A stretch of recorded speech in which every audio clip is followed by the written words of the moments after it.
This production has been authorized, vetted, evaluated, and approved for your consumption by Wild LLC. You're welcome. So let me pose a question to both you and Weber, Ralph. If they were to make a He-Man live-action movie, who would you pick to lead as He-Man? Who would I pick? Arnold. Arnold. That's not a bad pick. That's not a bad Arnold pick. out of retirement. That's not a bad pick. I don't know. That's oh boy, that's a tough one. I mean, you need somebody. You need somebody that's. You need this one that has the really good blonde hair. I don't think Arnold could pull that off. Well, there's. I don't know if the wig would pull it off. I mean, obviously him as Conan was different, but like. See, I honestly think, because have you seen the commercial where they and I forget what it's for, but they de-aged Dolph Lundgren? Yeah. I feel like he needs another shot at this. Right. Like I feel like he got the bone job in the first movie because it was just. I mean, it just terrible in ways that I can't describe. Like it just the only cool thing about the original Masters of the Universe movie was Skeletor at the end when he super powers up and he's like the golden version of Skeletor. Right. Like that stuff that Skeletor was really good. Beyond that, could probably throw out most of.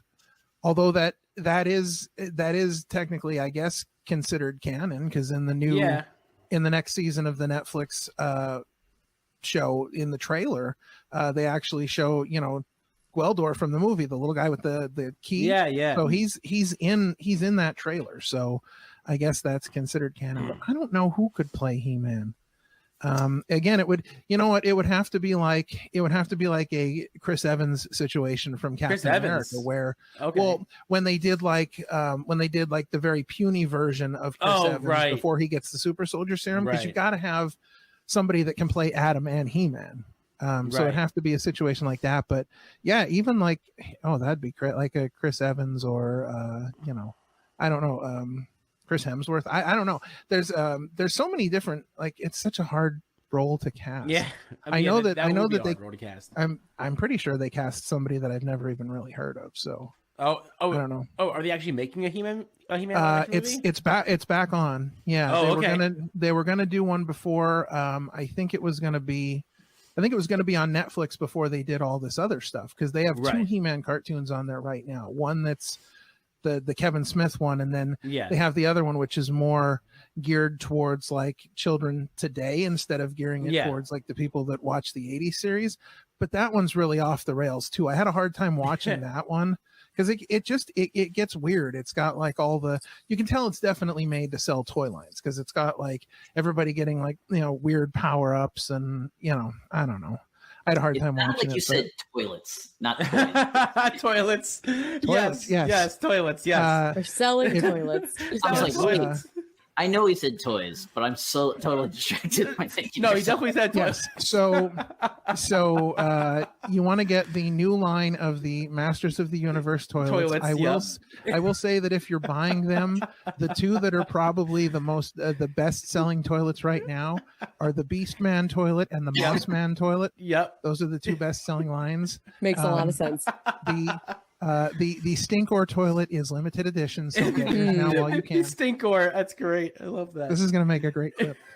All right, so let's talk about Bobby Buffet. Let's get a little into the. Let's get down to it. Character here. We've got Feast Mode.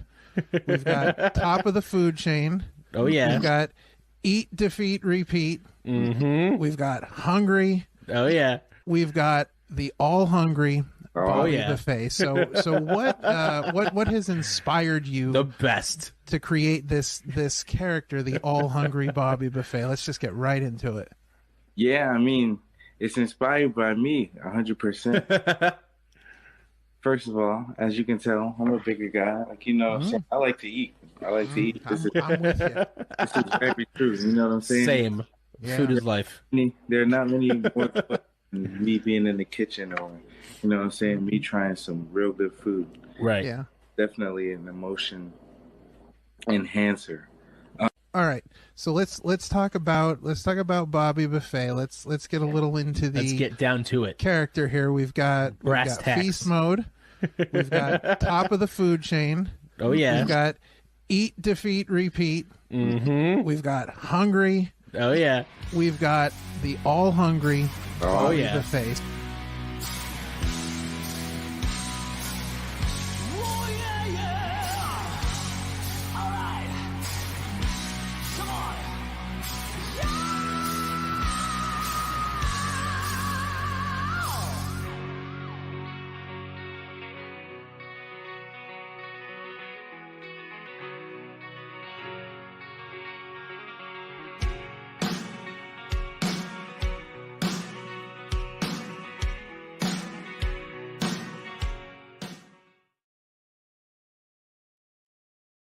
Hey, what's going on? We're back. Hey, we're back after a 2-week hiatus there.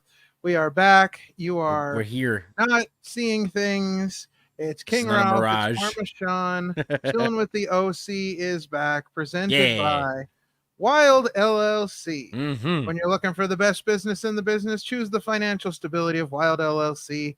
Their fiduciary experts will turn even a monetary zero like you into a financial hero like them. Wild LLC, proud new owners of High Tension Wrestling. Yes. And we're back. Yes. So huge news coming out of this past weekend. If you guys missed it on Friday's Solar Slam. Yes, Wild LLC is now the owners of High Tension Wrestling. Indeed. And, so that's pretty exciting. So yes. Let's talk quickly here. It's Monday, August 19th. Mm-hmm. We're getting ready for Raw tonight. We are about 2 weeks out here. Next week will be the go home Raw for Bash at Berlin. So Sean, why don't you run down Bash at Berlin? Well, I'll run down Bash at Berlin. You can run down Raw. We'll do. All right, sounds good. Start with Bash at Berlin. Do a tag team. Obviously, we've got the huge matchup here. We've got Damian Priest and Rhea Ripley, the Terror Twins, who are going to be taking on Dateline Dom and Homewrecker Liv. Yep. That's going to be pretty incredible. Yes. As we've seen officially made, Kevin Owens will be the challenger to Cody Rightfully Rhodes' deserved. title. Rightfully deserved. Listen, I said to Sean the other day, I was like, I have not been this excited for a set of title matches, and I can't remember when, because not only do we get Kevin Owens getting his rightful shot at Cody Rhodes, which is going to be amazing. Oh, yeah, absolutely. You want to talk about blowing the doors off the place? We got Randy Orton challenging Gunther for the world title. Absolutely. Come on. This show is back-to-back shows or matches, rather. Just bangers. And seriously, even this match is great. All three matches so far are just incredible bangers. Huge announcements for sure. You know, I really enjoyed some of the shows they've had so far this year, but honestly, Bash at Berlin's really keying up to be something pretty special here. Absolutely, yeah. So that brings us to tonight's Raw, Sean. What do we got on tap for Raw tonight? Tonight on Raw, we have the returning CM Punk, who's going to deliver an address to Drew McIntyre. Very curious what that's going to be like. Randy Orton's going to have some words to say to Gunther about his upcoming title match again at Bash in Berlin. Should be very interesting to see what he has to say. We have, I guess you can call it New Day 2.0, first trios match together against the Final Testament. I'm gonna call it New Day 1.5. New Day 1.5. Okay. There's only 1.5 members are on board with this thing. Yeah, right. Because Woods is still questioning it. We have a very interesting one-on-one women's match with Ivy Nile versus, I guess, former best friend. Yeah. Former best friend, Maxine Dupree. Thank you. I don't know why I couldn't think of it. I was having a brain fart. I was hoping that you would come save me. Yes, Maxine Dupree, Ivy Nile. This match. It's been a while since we've seen Maxine get in the ring, so I'm excited to see what she's got. Now, do you think this may be a chance where we can see Nikki Cross actually do more on the women's side of things in the Wyatt Six? I don't know, because I feel like we're moving away from we're moving away from that kind of the American made. I think we're right. I think Wyatt Six are heading towards something else. So I don't know if we'll see Nikki Cross necessarily, although I think it'd be great if we did. Speaking of women's matches, this one I think we mentioned last week we're super excited about the Oh, women's trios tag match. Woo! We have Shayna Baszler and Zoe Stark versus the current champions Iowa Dawn and Iowa Fire against Damage Control's Io Sky and Kairi Sane. This right here, to be honest, I think these are the 3 best tag teams on the roster right now. Right, absolutely. I think this is amazing. Yeah, and then another banger, if you will, the first probably of many of the feud. Probably the first one-on-one match of the feud. Sheamus versus the Bruiserweight himself, Pete Dunne. No longer Butch. He hates Butch. He always thought Butch was stupid. And he made that known last week, how he thinks Butch was dumb. And Sheamus was holding him down rather than picking him up. Yada, yada, yada. So, they will face off and see who's the better fella. Yeah. I mean, should be good Raw show. Should be good Raw. Just want to throw a couple things out there before we get into Raw. Number one, we just had a great episode yesterday with former High Tension Wrestling owner Alex Watt. So check that out. You can also check out our last episode, which was Cheeseburger. That was a great big episode. Cheese. The big cheese. The day after Cheeseburger's episode, which some of you know, as you saw, we had a very special Opinion City Live where Dr. Ethan Wilde joined Parmesan to talk to Junie Underwood. So that was some exciting stuff. And then, of course, get ready for this Sunday. Sunday we've got another big episode going on. We have Mike Skyros, the former High Tension Wrestling longest Network reigning champion, longest reigning at 715 days. Quite the impressive run there. So he will be joining us next week. We're super excited for that. So just a few programming notes before we get into Raw. We should be starting in a minute or two here. I'm excited to get back to watching some Raw. And chilling with some people. Speaking of people, we have Jake, no longer the Aerial Assassin, but the original Tribal Chief, saying "What's up, Ralph and Sean?" What's going on? Yeah. No longer the Aerial Assassin as he once was. Sounds like he's upgraded, leveled up. He has leveled up. He's gone. I wouldn't say he's gone final boss. He's probably like he's gone like level 7 boss. Right. He's not fully. He's not full. No, because I feel like by the time he gets to final boss level, he'll have a whole nother. Like there's a whole nother level to it. I mean, Devin is like the top one. I don't think if you can go above Devin the Tribal Chief, that's I don't know. I think that's an interesting thing we've got going there. To be honest, right? I think we could see some maybe final boss antics there. I don't know. Right? I don't know. Boy. Yeah. But shout out to you, sir. As you know, I will always just give you the quick business. If you're here, hello. Hit that like button. Maybe smash the subscribe button. Share us with your other friends. And start the buddy system train. And bring some buddies. Maybe one at a time. It doesn't matter. But bring some buddies over. And we'll all hang out. Yes. And watch Raw and shenanigans and all everyone, the above. Everyone needs to bring 150 people. Oh God! Bring 150 people. Yes, everybody needs to bring 150 people, or Braun Breaker's head is going to explode from being so tan. I don't know. Oh God, that's a lot. That's a little heavy. Yeah, you stay out of it. That's what I said it was. So that's we need to see heads explode. All right. Yes. Well, listen. I mean, he looks like he's. I mean, he looks like and I know I keep talking about the degrees of pork doneness, but honestly, he looks like when you put a hot dog in a microwave for too long. Oh Jesus! Like he's. It's a little extreme. No, I think it's a little on the nose. Don't tell me what's extreme. I think it's right on the nose. My first question would be, why are you microwaving a hot dog?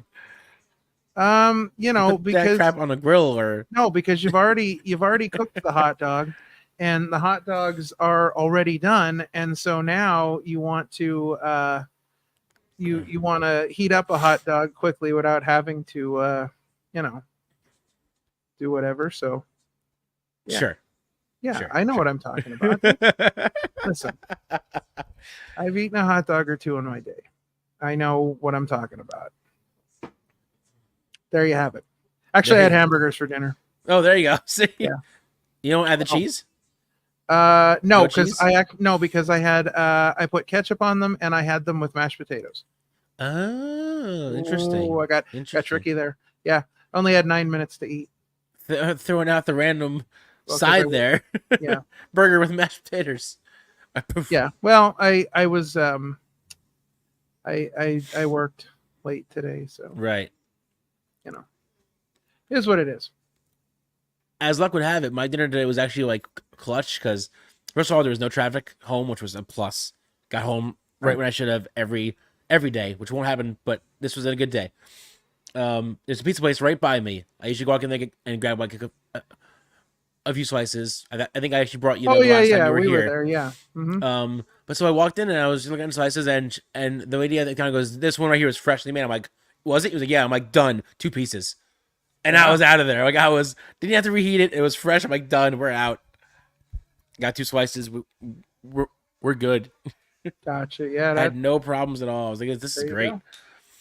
Yeah, it was one buffalo chicken slice and one white slice. Nice. All right. Well, we're looking at Uber Arena in Berlin, Germany. Wait, what? Oh, is it still on Sci-Fi? No, it's on USA. Yeah, we're back to USA. Yeah. Okay. Uh-oh. Yeah, you better get tuned in over there, buddy. I'm jumping. I'm trying to. I was on the wrong channel. Oops. Oh, Sean.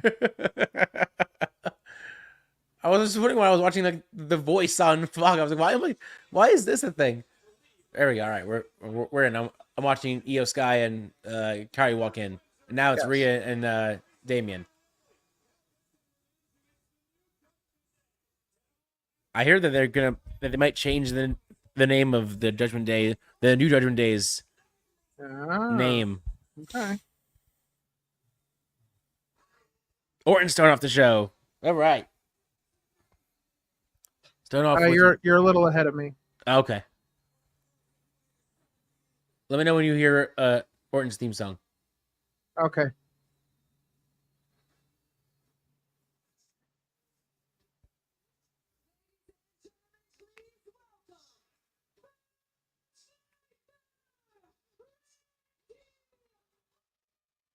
All right.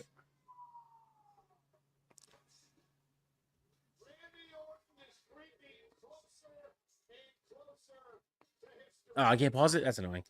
I was going to try and pause my screen and catch up, but it won't let me pause it. Well. That's annoying. All right. Well, I tried. Yeah. I'll try to be less quiet about it. But you're like way behind me. That's crazy. Yeah, I don't know what's going on. No, it's just how it is. It's how it always will be. Yeah.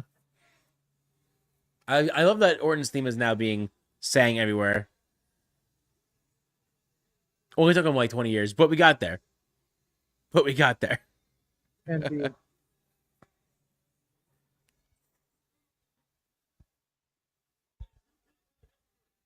That's right. It's in the afternoon. I have to remember that. It's at 1 p.m., not 9 p.m. or 8 p.m. Okay, cool. Saturday at 1 p.m. I will. I don't know where I'll be. I don't think I'll. It depends. I don't know. What am I doing Saturday? Who knows? I don't know.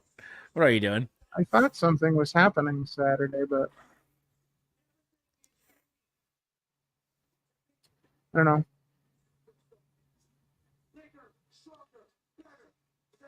I think it's this Sunday, but depending on when we finish with Mike Skyros, there's a free wrestling show right up the road on the boardwalk next Sunday. That kind of want to check out.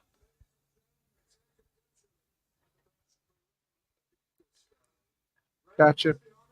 Yeah, I think I'm going to the movies Saturday night. Going to the Mahoning. Anything good playing? So they were supposed to have this. They got access to the Walt Disney Vault. Oh, So they nice. were going to show The Lion King and Aladdin. Then Nice. Disney canceled everything for everybody as far as The Lion King goes because they have a this year, I think it is, they're doing a Lion King prequel movie called Mufasa. Yeah, they are, and it doesn't look good. So they canceled everything. So they replaced The Lion King with The Little Mermaid, and that is Sonia's favorite Disney movie. So nice. I said, you know what? We can go. Nice. We can go. Yeah, I think it'll be good. Yeah, that's gonna be great. Yeah, I think it'll be good. Especially on a 35 millimeter screen like that. Yeah, I think it's going to be really cool. I'm excited. Let's see what Orton has to say. Indeed. He's taking his time. He always does. He's always kind of relaxed nowadays.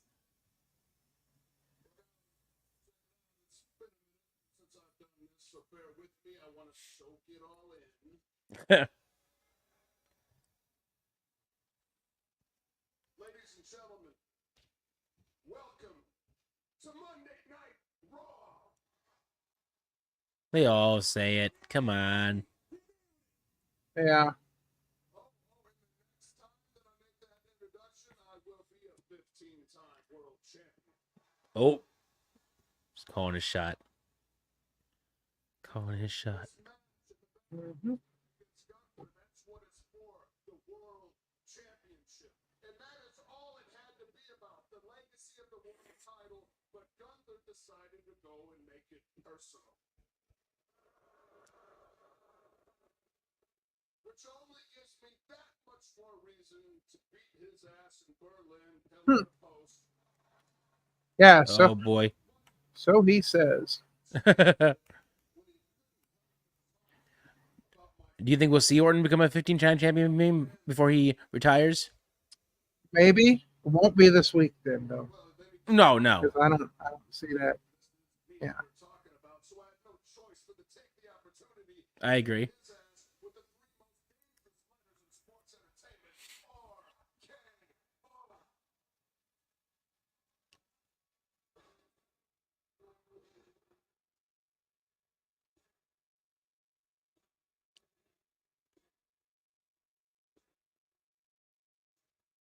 Say his name and he appears, and no, it's not Joe Hendry.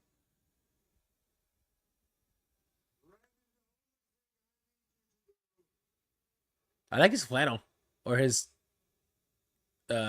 collared shirt. Oh. Jacket thing. I like it. I'm sure I'll see it in a minute. Yes, whatever it is, I like it.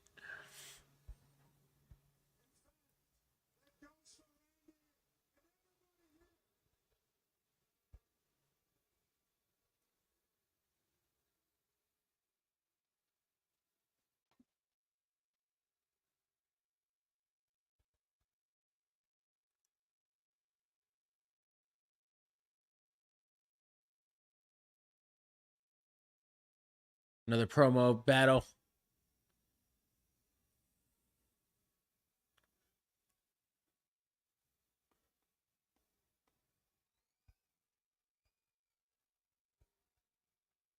I think I have a flannel like that somewhere. In that same yeah? color, same style, yeah.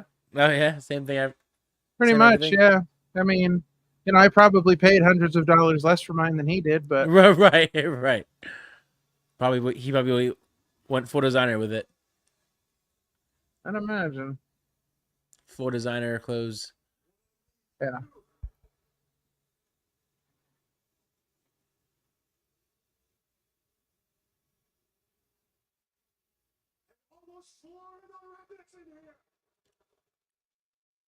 Oh.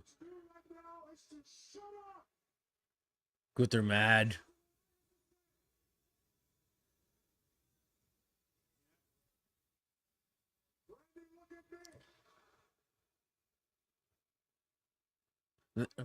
The crowd's even madder. Wow, yeah. Not having it.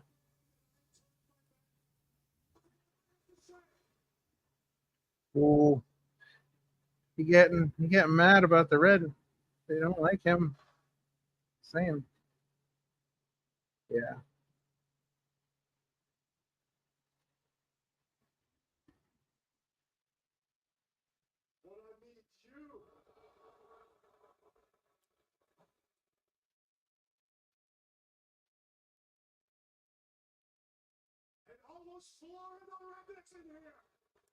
Oh, not Florida? Come on, man.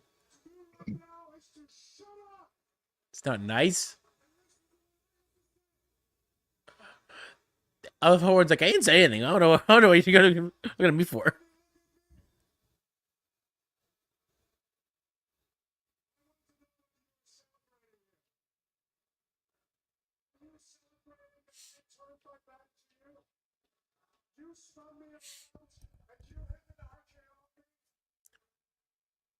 Out of nowhere. Out of nowhere.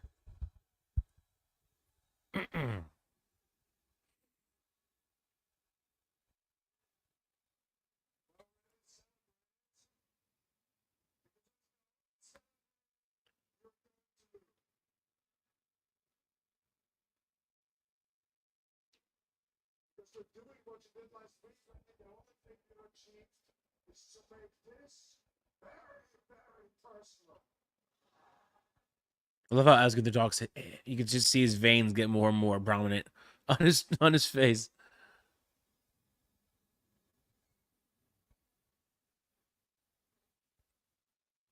I'm curious, Jake, if you're in the chat, did Devin anoint you the OTC or did you anoint yourself the OTC? I want to know about that one. I don't know if you were anointed or if you were just made yourself that.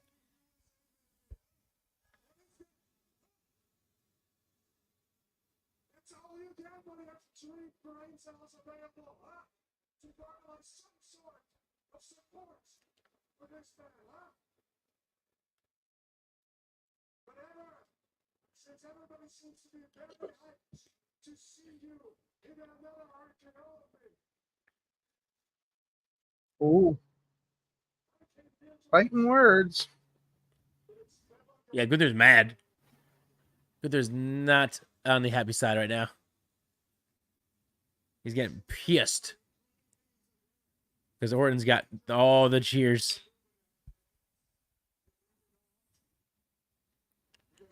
Hey, Johnny Alter Wrestling's in the house. He says, when Gunther is done, I put my TV on mute. Also said, hey guys, how you doing? I hope you have a fantastic weekend. You too, Johnny? Yeah, you good to see you. Glad to see you. Don't know if I agree with putting Gunther on mute when you put the TV on, but that is your opinion, and you have that right here. Correct. I won't say it's wrong, but I will say it's interesting. It's interesting. But now that you are here, you know what you gotta do. Got to reach out to some of your buddies, bring them on over, tell them to leave a comment, tell them to like, share it, subscribe to the channel, and watch Orton lay the smackdown on Gunther right now.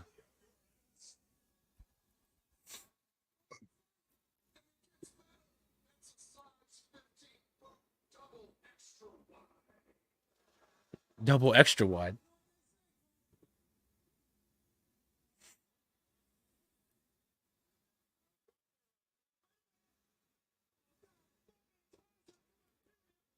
Oh boy.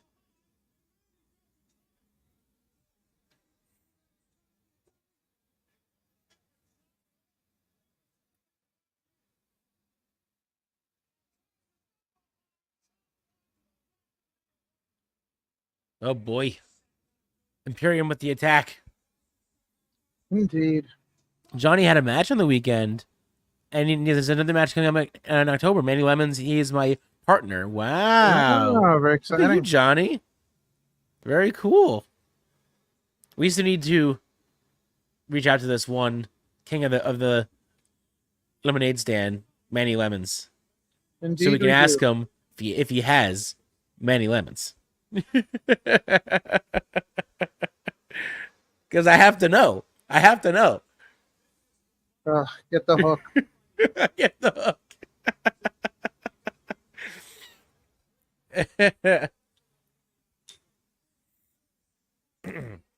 I messed with my settings, so I can't tell now if I'm still ahead of you or if I'm now behind you. Well, I'm just starting the promo with Ludwig and Sheamus from last week. I'm showing Pat McAfee and Cole.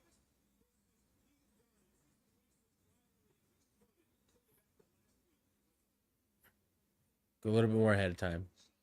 Okay.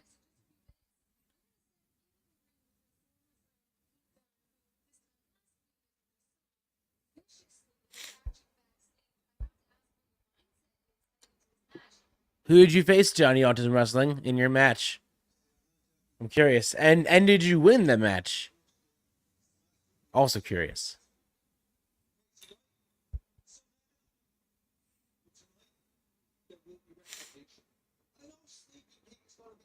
Seeing some grays in Sheamus's beard, not that it matters.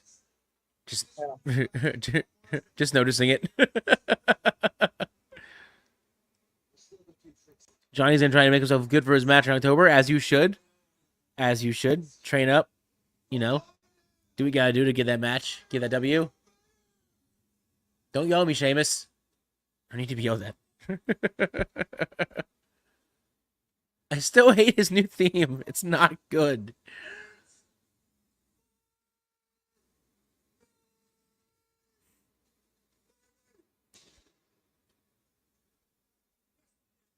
It's such a generic, awful Irish tune.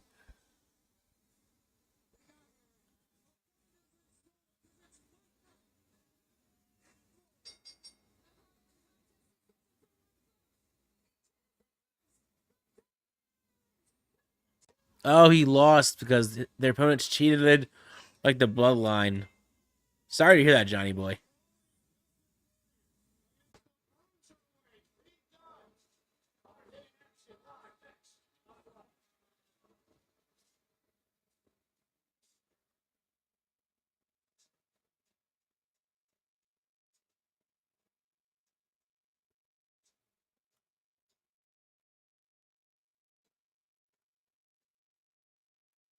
We are on our first commercial break, sir.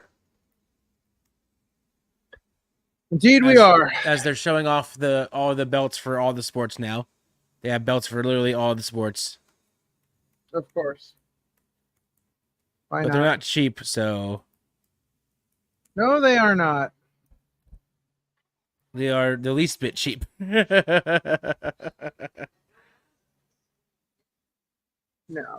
none of the belts are cheap. Negative. So, yeah, so here we are, first commercial break. Not a whole lot really to talk about. Nothing really yet. A whole lot's really happened yet. There's some promos. Yeah. Not a whole lot to talk about yet. Hopefully there will be a whole lot of things going on tonight on Raw. Yes. While we're here on our first commercial break, we'll throw a couple things out there. We've got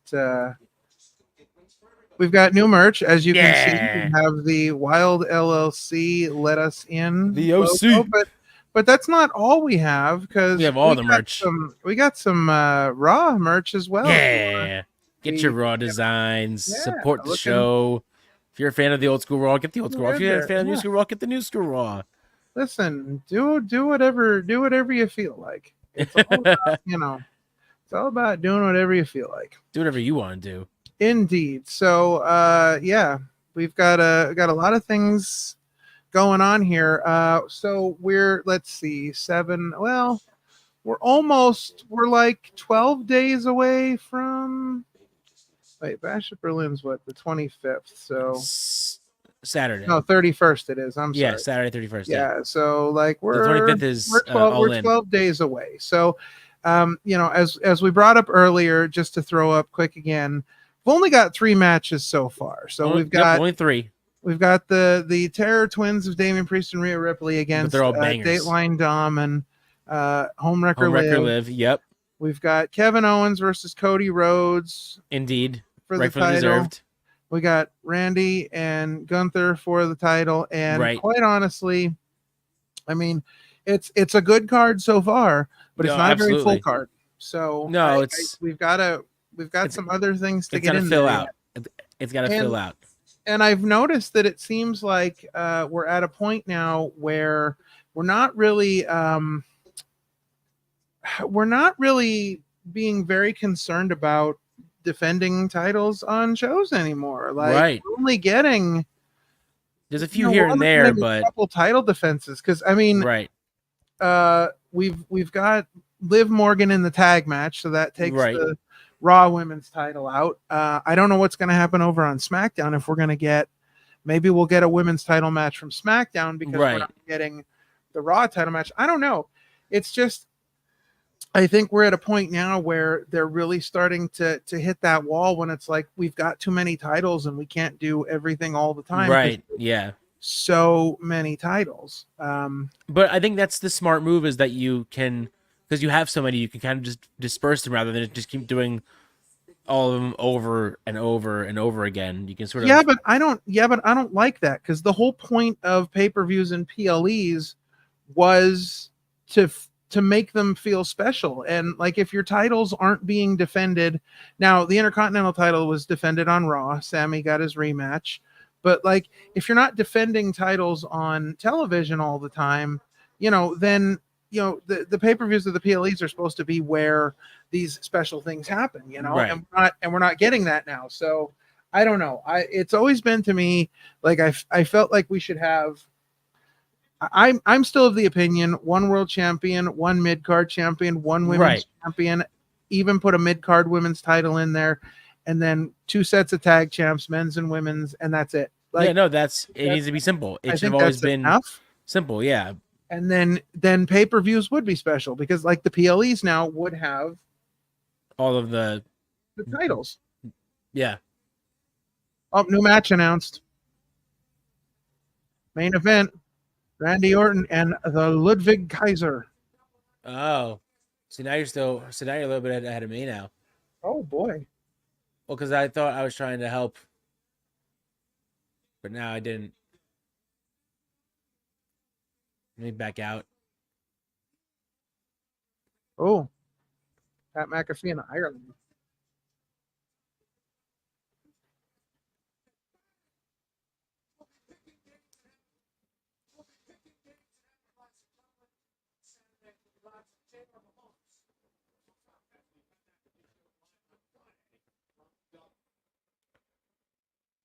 Wow. Interesting. That is interesting. But I think that means that. So who's gonna replace Pat while he's gone? I don't know. But for as bad as Sheamus's theme is, Pete Dunne's theme's pretty banging. Yeah. Oh, dude, I enjoy Pete's theme a lot. Wow. I enjoy Pete's theme a lot. Well, now that they've gone back to like a version of his like old theme, NXT UK theme. And I loved his old theme too. It made him look and feel like a badass because he is a badass. But Johnny said that he has a rematch coming up with them in October, and I'm excited. I don't care if I lost the match. I'm living my dream a little, which as you should, sir, you should. Live your dream, live your life. Indeed. Wrestle that out. Get those wins back. I don't see Sheamus even winning this match. And I blame him. And then I blame his theme for that. I don't know what's going to happen. I think this is going to be a big win for Pete Dunne.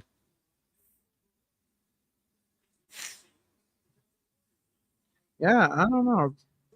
We'll see.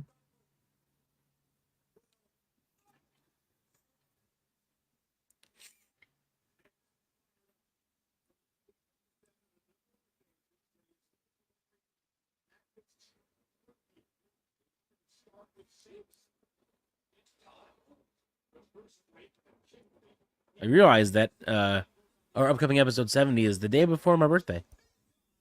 How about that? That's something. And that one we have the 1 of 1. That is correct. The 1 of 1. Uh-oh. Pete's going after them fingers.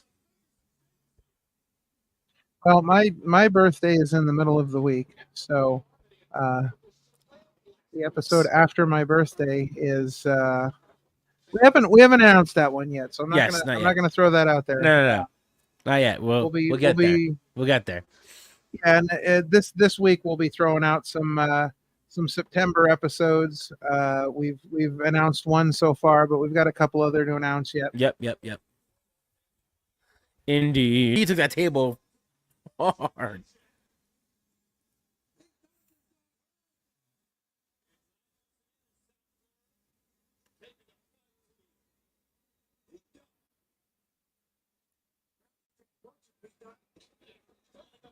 Sheamus has such pasty white skin that it takes some seconds to get cooked. His back's already red. His chest is already red. Oh, yeah. His arms are already kind of getting red.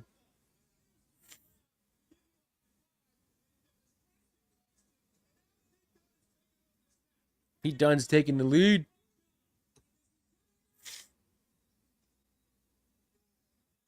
Oh. Johnny says Pete Dunne, his new song is good. I agree. I definitely agree. Pete Dunne's song is sick. Indeed.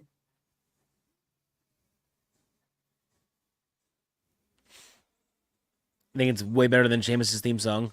His new one is crap and generic and makes me sad inside.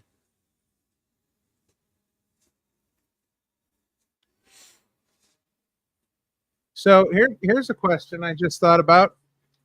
Who's Bronson Reed taking out this week? Oh, right. whose body's gonna be laid out this week? I don't know, man. But he's been laying out people left and right. I wouldn't be surprised if Sheamus takes the loss here and Bronson Reed comes out and squashes him. Dude. Yeah. He's already squashed Rollins. He's already squashed The Miz. Yeah. He's just going on a squashing rampage. Yeah, it's the way it's looking. Which is honestly what should have happened when he first debuted on Raw. He should have just went on a rampage. Absolutely. But now we're finally getting to that rampage now. And we're good. Yeah. It took him a little while to get to where he needed to get to. Yeah, right. Where he needed to be. Well, and again, I think it's all got to do with who's really looking at who here, who's making decisions about who. I think sometimes some of these guys have a tendency to sort of fall between the cracks, but now we're getting on track. Now things are looking up, and so far tonight we have only seen to this point 1 degree of pork doneness. Right. We are currently looking at looking at the undercooked version of pork doneness. Later on this evening, we should see the cooked, and I would imagine the overcooked versions as well. Indeed. Of course, we'd like to thank our friends at the National Pork Producers Council for providing that graphic yet again. It's but listen, as always, hey, listen, if you're not doing anything this week, if you're just kind of hanging around the house and you're like, I need something to do, head over to our YouTube channel and check out our latest episode, our very first episode of Grappling number 1, the Grooves. That episode number 1, we had a great musical conversation with our special guests. Indeed. Shay McCoy of the Outfielders and Kenny Pete, drummer of the Mystery Men, who provide some of our music. So yeah, we had a great time talking to them about music. Yes, so we did. Head over there and check that out. That was a lot of fun. It was a lot of fun. I really did enjoy that. Really good convo about a lot of good stuff. Yeah, I'm excited. I'm excited to see what we get up to next. We have some ideas for some upcoming shows. Grappling with the Grooves is a once-a-month show, and so like a monthly roundtable. Little monthly roundtable. So we've got some ideas on who we're going to bring on next. We've got some actual.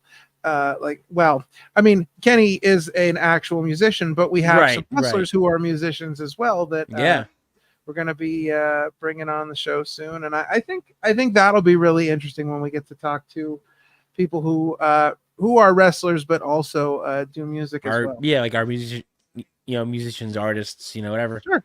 Yeah, It's because again, it's cool how music ties so deeply into wrestling. yeah, well, because it's all about creativity. Yep. It's all about the creativity. So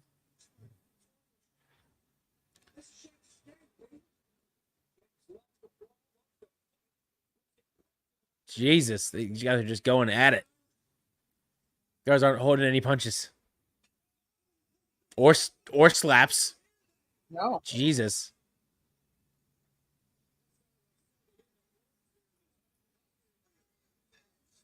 Oh, Jesus, Sheamus.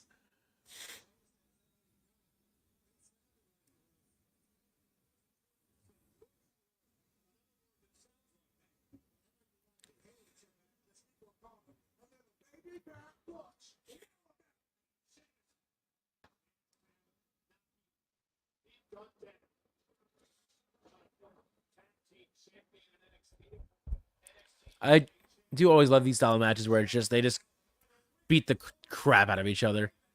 Yeah. I love these matches. They don't hold punches. They don't hold nothing. They just go. Mm-hmm.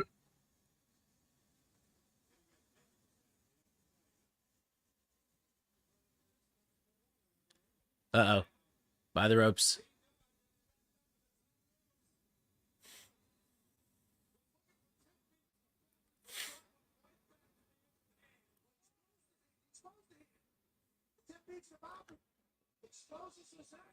Oh, jeez.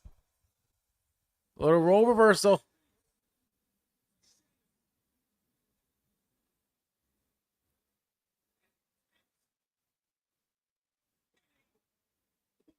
I love pizza.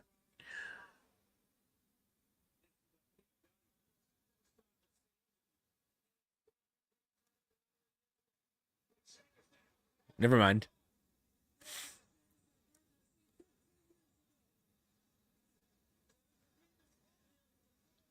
Tomorrow night on NXT is the Chase U title win celebration, Yeah, I which saw that. has to do with this match. As Pete Dunne last week said, "Where's Ridge Holland?" And then the next night, Ridge Holland wins the tag titles on Yep. NXT. So he showed him where he was. That's for Yeah, sure. there you go. Showed him where he showed up at. That's right. That's right. Ridge Holland is doing very well for himself down there. Indeed, he is. Especially after that whole I injured Ilya retirement gimmick thing that they did for a little bit. Oh, good reversal.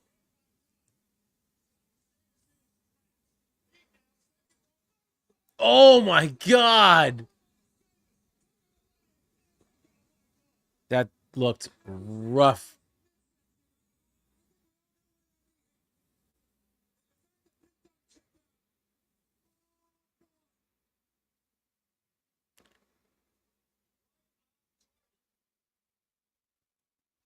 Oof.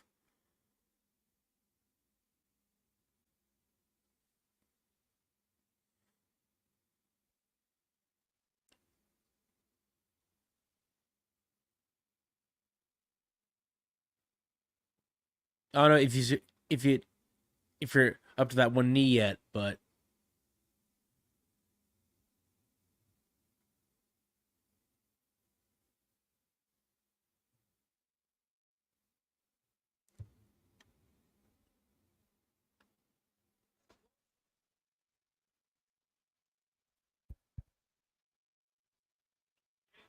this has been a great match so far. A great match so far.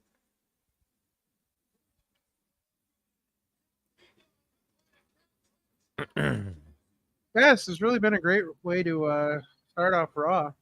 Seriously, as far as in-ring action goes, it's been very good.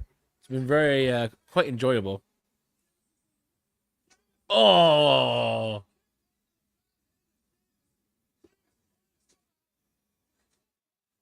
oh Jesus!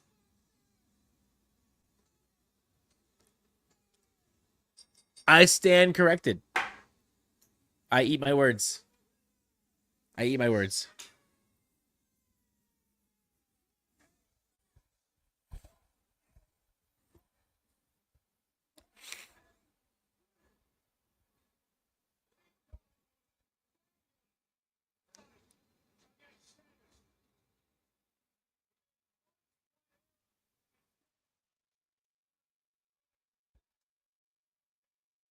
Well, Sheamus really had to win this one because Right, if they were gonna keep the feud going, because the whole point of this feud is that Pete Dunne is angry at Sheamus, so right, like you've got to just keep doing things to keep him angry.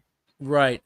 Oh my God! For the first time, I remember Woods and Xavier match, or Woods and Kingston match. Woods is Xavier, but I love those outfits. Though. That's sick.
I'm the problem.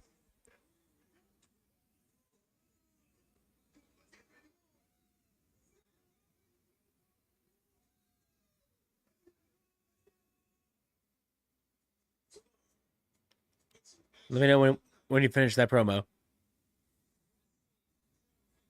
Because I have thoughts, but I don't want to ruin anything before I share my thoughts.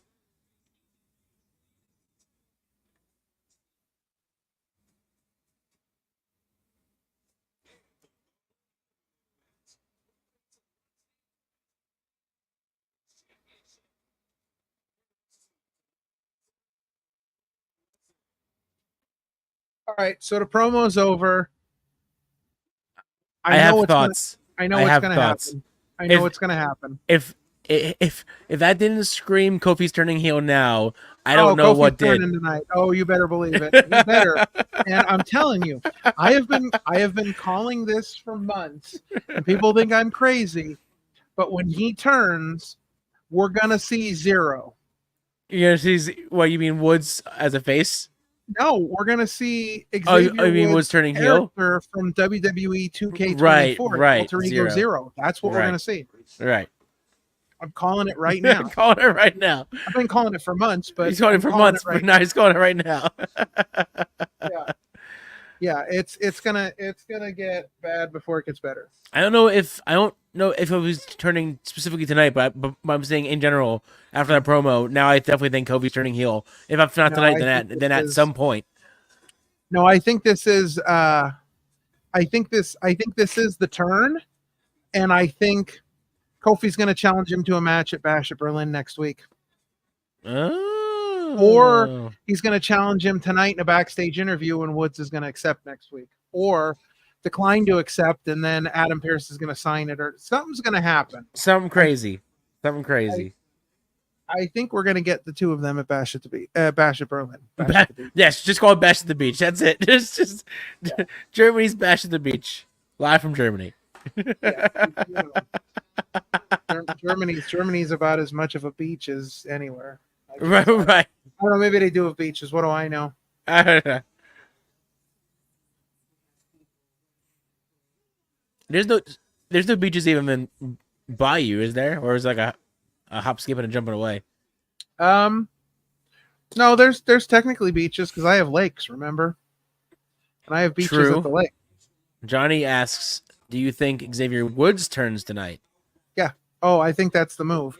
I think Xavier's gonna take out Kofi, or it's gonna be one of those things where Odyssey's going to be down on the outside or something.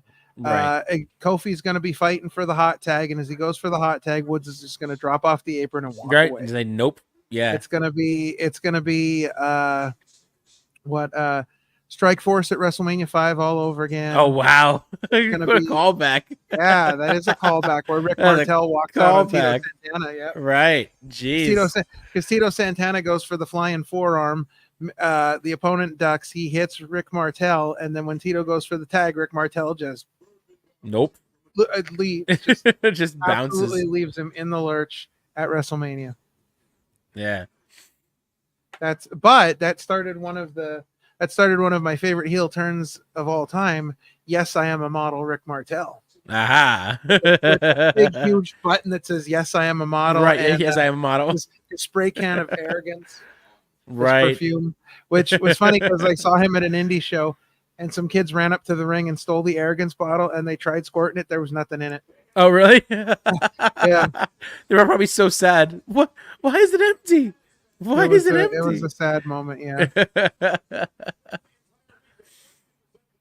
And now they're going to show off the belts and all the different ones from all the different teams. Oh, boy. Oh, gee, it's titles galore. You guys want titles? You guys should go up to their site and get a title from one of your favorite sports teams. It's going to cost you a paycheck, but buy one. Yeah.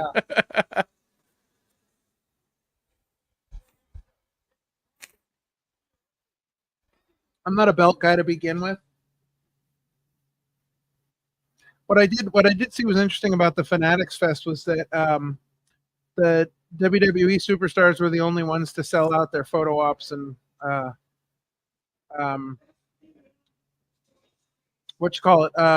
photo ops and meet and greets. Oh, right. Their autograph signings. Yeah, they're the only ones.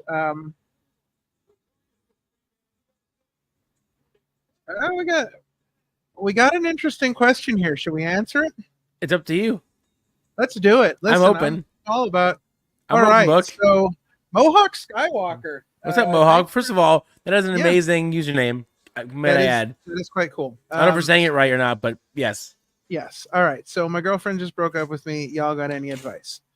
Well, my advice would be this. Your girlfriend just broke up with you. It's now time to find out who you are as a person. Like, great work answer. on you. Like, get a great perspective on what you want out of life, because we get in these situations sometimes where we get in these relationships and we lose who we are because we give up too much of who we are because we want to, please the other person. We want to make sure that, we're doing everything for them, but sometimes we lose sight of who we are. So take this opportunity to find out who you are, work on yourself, and then don't be afraid to be open to opportunities. Like when things happen, you know what? Your girlfriend just broke up with you. Go out and have a good time. Just enjoy life, hang out with people, meet people. Yeah, right. Don't worry about getting right back into a serious relationship again.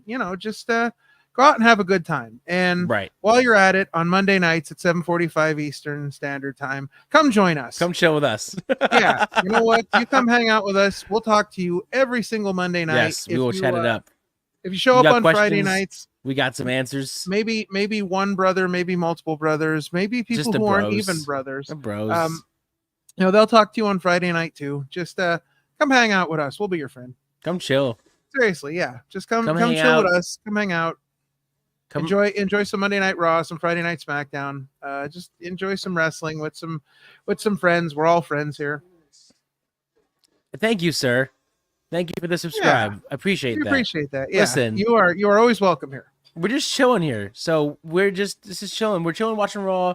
We're also hanging out with you guys. So, correct. But now that you're here, first of all, welcome. Welcome, indeed. Love that you're here. Love that you've openly asked us for a cool question and we gave you an honest answer. Absolutely. That's what we're all about here. But you have one task you must now do.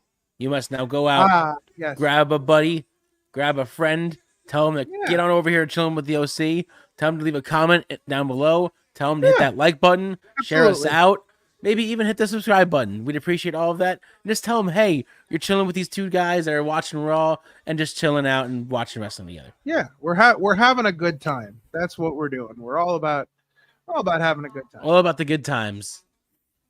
Indeed. Listen, let me talk to you.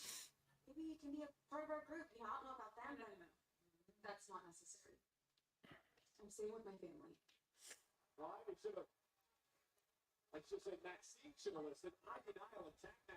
I've now brutally attacked her last name. Listen, I'm sorry. So there's been nothing as brutal as the week that Rhea Ripley threw Liv Morgan into the ring post twice. Oh, Like, yeah. he murdered her in ways people Yeah, have not she been just murdered in a long time. murked her. Yeah, right. I mean, Ivy now did go kind of nuts on Maxine Dupree, but not in Right. that Went a manner. little crazy. Ooh, I like those shirts. I kind of want one. Oh, I like it a lot. It has a very vintagey look to it, and I'm totally down with it. I'm the real deal. I'm the pit bull. And if Maxine can't realize she was holding me back, well, that's on her. That's right. After you break Malibu Barbary tonight, we end that failed experiment known as the Alpha Academy. We can focus on the Wyatt Six. We're not done with them. Not by a long shot. We're going to send them back to whatever swamp they crawled out of. But us, we know exactly where we come from. How are we made? American made.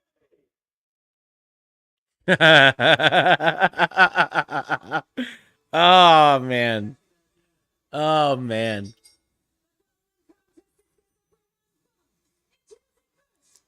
They just need Hogan's theme song now, and it would be complete. It would be complete. They just need Hogan's WCW theme song, and then boom, we have a fully complete trio that I would totally back 1000%.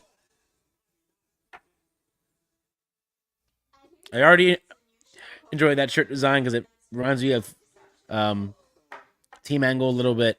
Chad Gable is goofy AF. That's all I'm saying.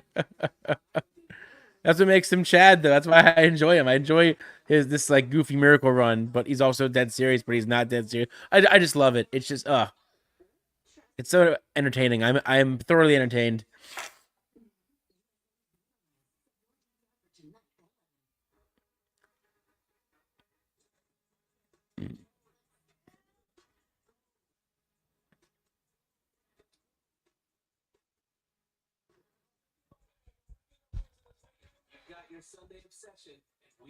We're about almost an hour into Raw. Oh God, Johnny said I was drinking Coke and then I sneezed when I was drinking. Oh God, I hope you're okay. I hope you're okay. I know that's not easy. That's rough. No, that's a moment right there. Oof. Well, our thoughts and prayers go out to you, buddy. Right.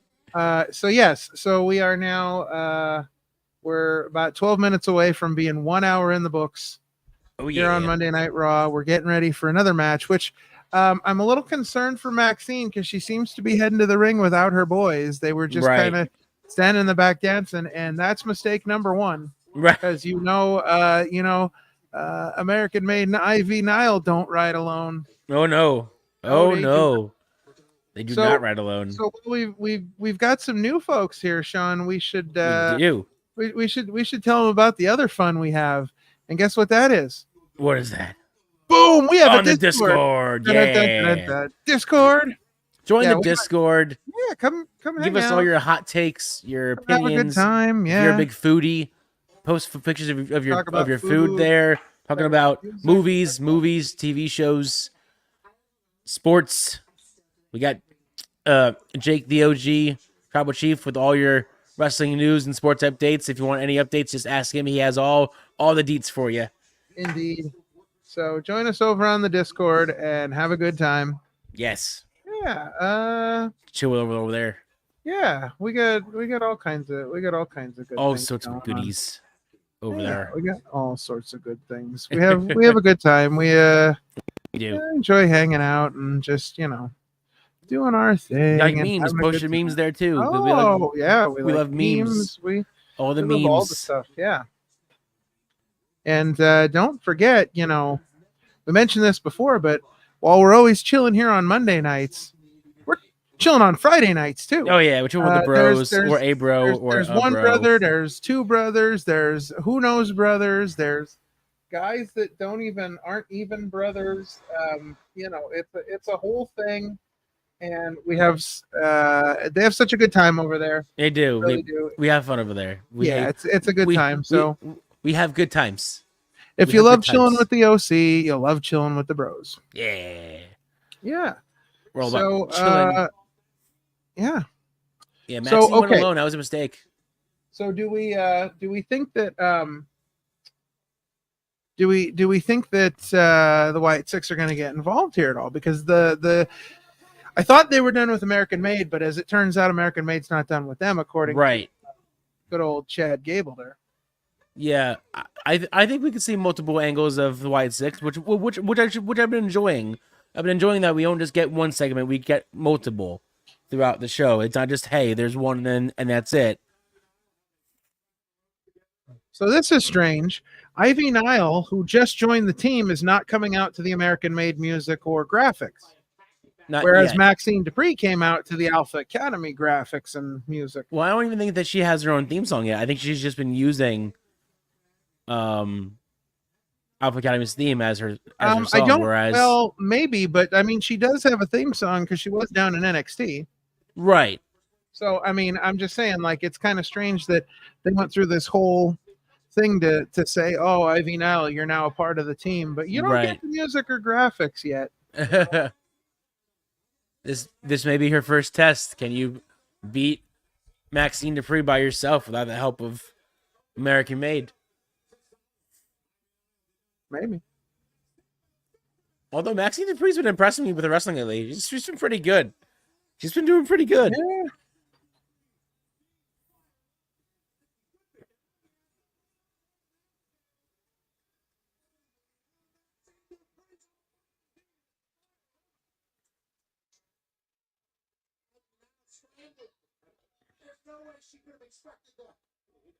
But if Maxine Dupree does beat Ivy, it will make Ivy look weak as hell for just joining the American Made. Maybe make her reconsider her actions. Maxine Dupree's really taking it to her, but that's what I'm saying. I'm like, Ivy Nile's no slouch. That's no, she's not. But I'm saying if she, I like her gear too. I think it fits in very well with it matches Akira Tozawa. I'll say that much. If this happens out how I think it happens, I called it. No spoilers though, because I know you're behind me. Oh.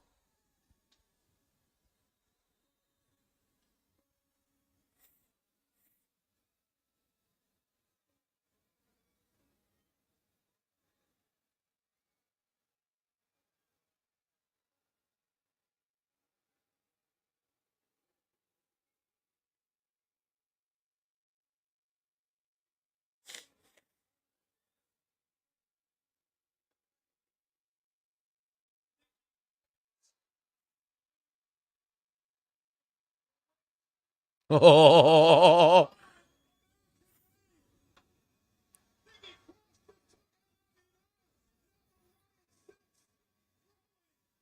Jeez.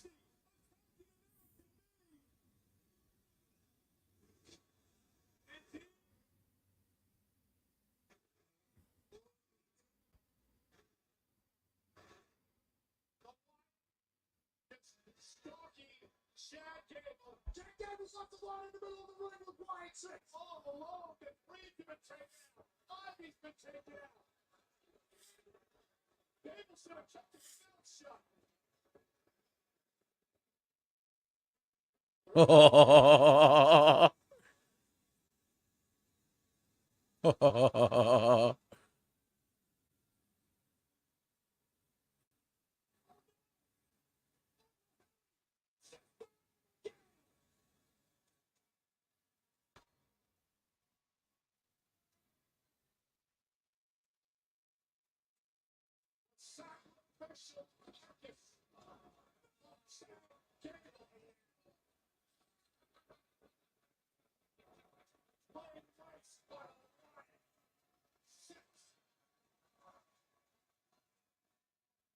I ain't completely call it like that, but I definitely call it the Ivy Nile thing.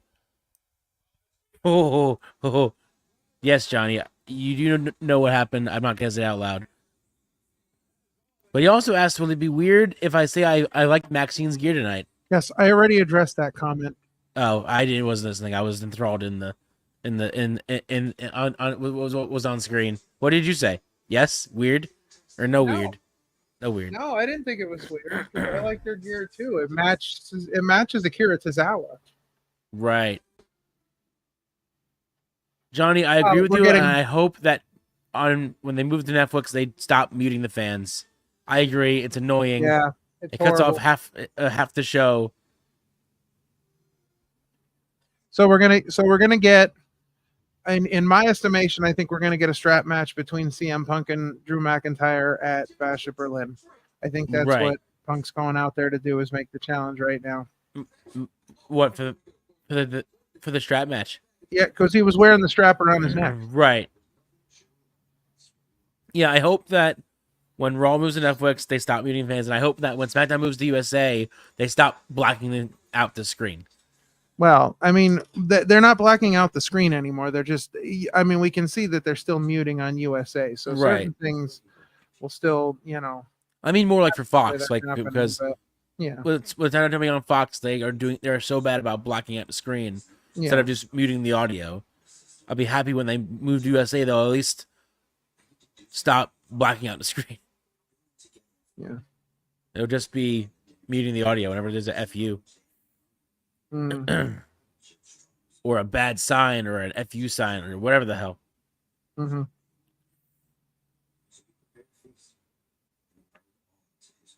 Not that I want to go completely back to the Attitude Era. I just want them to be able to embrace everything and all that the fans give them and not have to mute them half the time. Yeah.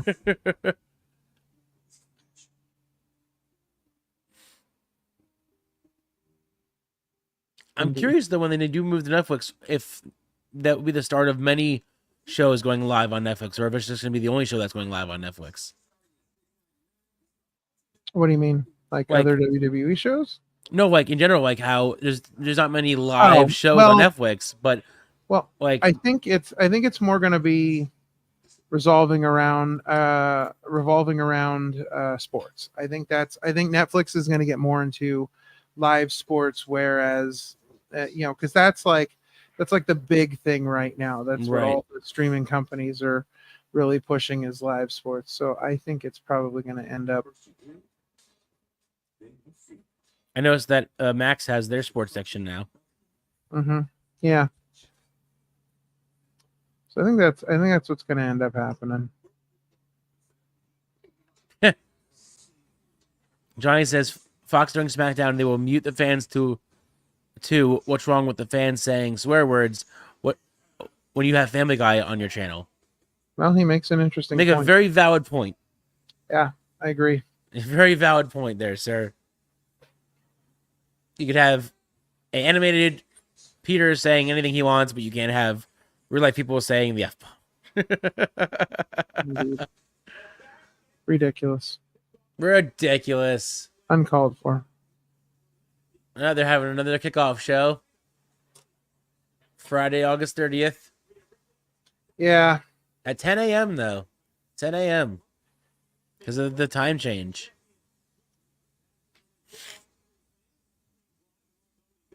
How do you feel about them doing these like weird like pre-show kickoffs before the show? I don't know. I wasn't really like, it kind of all started with the one they did for WrestleMania 40. And I wasn't really a big fan of that one. I thought they really didn't do much of anything. I mean, I guess it's good for people that are local. Right. I guess it's something fun for them to go see, which I'm okay with. Right. They stream them on Peacock, so if I ever felt like watching one, I guess. But I kind of feel the same way about them as I do about the 3-hour SummerSlam pre-show. Right. Unnecessary. Point, unnecessary.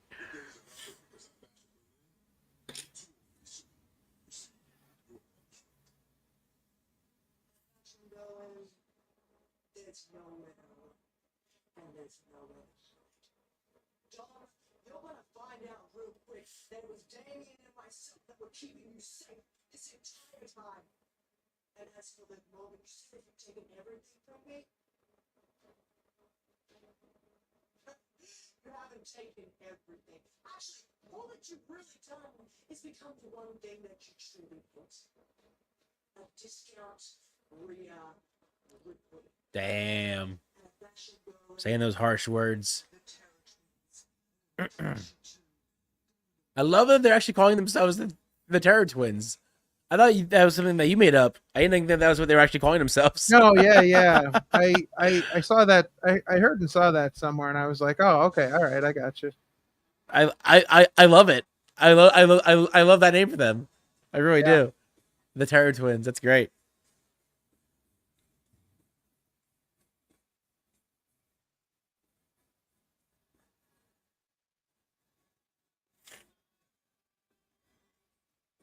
All right, let's hear this announcement. As you said, Punk versus Drew McIntyre strap match, Bash in Berlin. Mm-hmm. I mean, that's a hell of a match for Germany to have. You not only do you get the return of CM Punk, but you also get him versus Drew in a strap match. Like, come on. Mm-hmm. What more could they possibly want?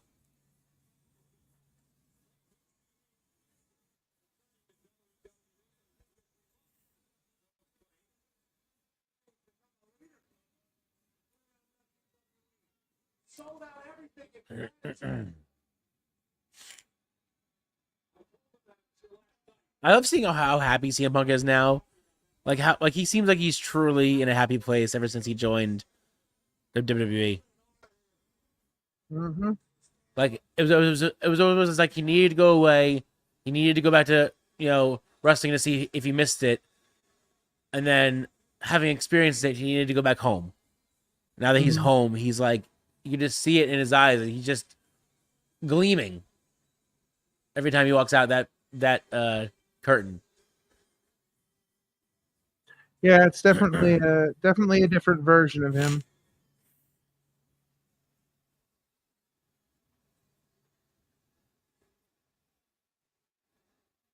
He just seems like reinvigorated. Like he's back. Like this is it.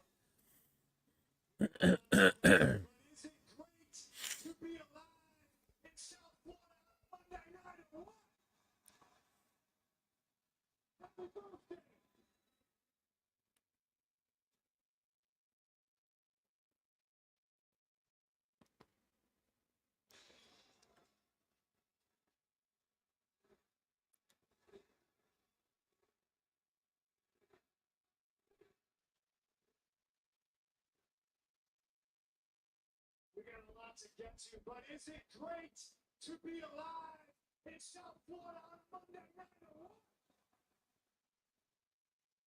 Happy birthday. Before we get started, I just want to say congratulations to your Florida Panthers and winning the Stanley Cup Championship. I know Pearl Longo's in the house. It's good to see you. How I look? My hair look okay? It's matching in that. I didn't get a whole lot of sleep last night because I had very exciting news. And I lie awake in bed and I'm like staring at the ceiling, excited. I'm just watching CM Punk. In case you guys are wondering why I'm quiet.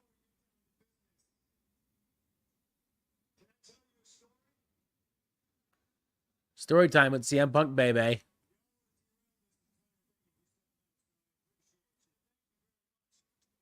This weekend, I spent some time in New York City at a little event called Manhattan Space.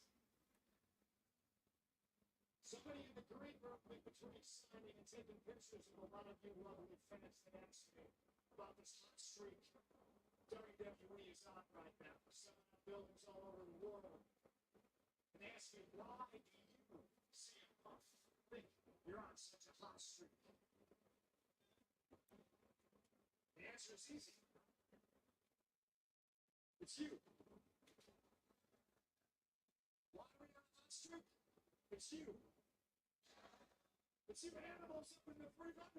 I somehow managed to turn on my closed captioning. I have no idea how I did it. It's just on now, and it's behind. I'm like, and now it's bothering me because it's so behind, and I can't turn it off.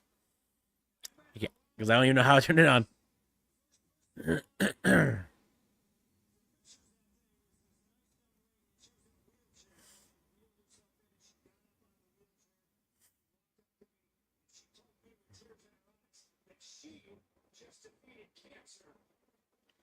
That's cool.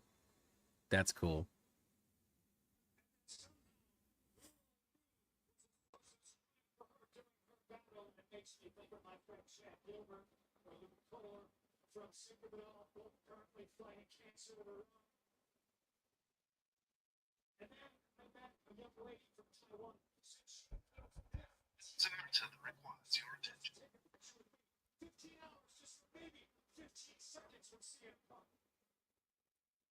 We're listening to CM Punk's promo.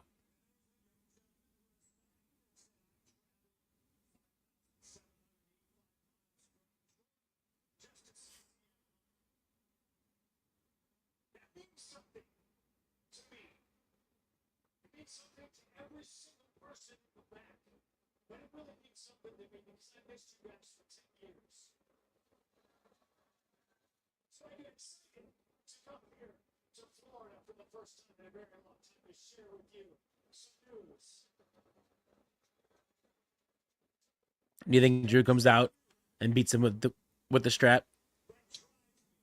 Possible.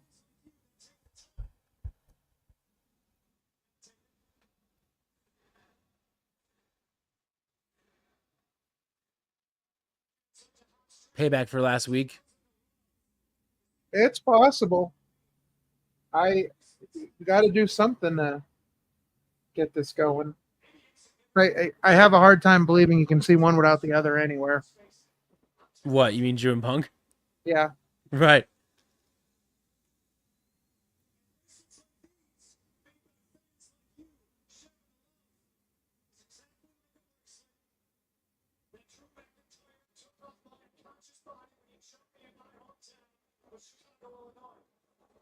I do find it interesting that this whole storyline is revolved around a bracelet.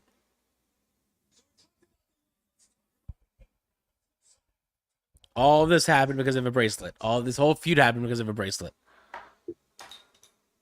I'm almost completely taken out of this feud now because he called himself Taylor Swift for men. I didn't even hear that part. Yeah, when he first started talking about the bracelets, he's like, I'm like Taylor Swift for men. Right.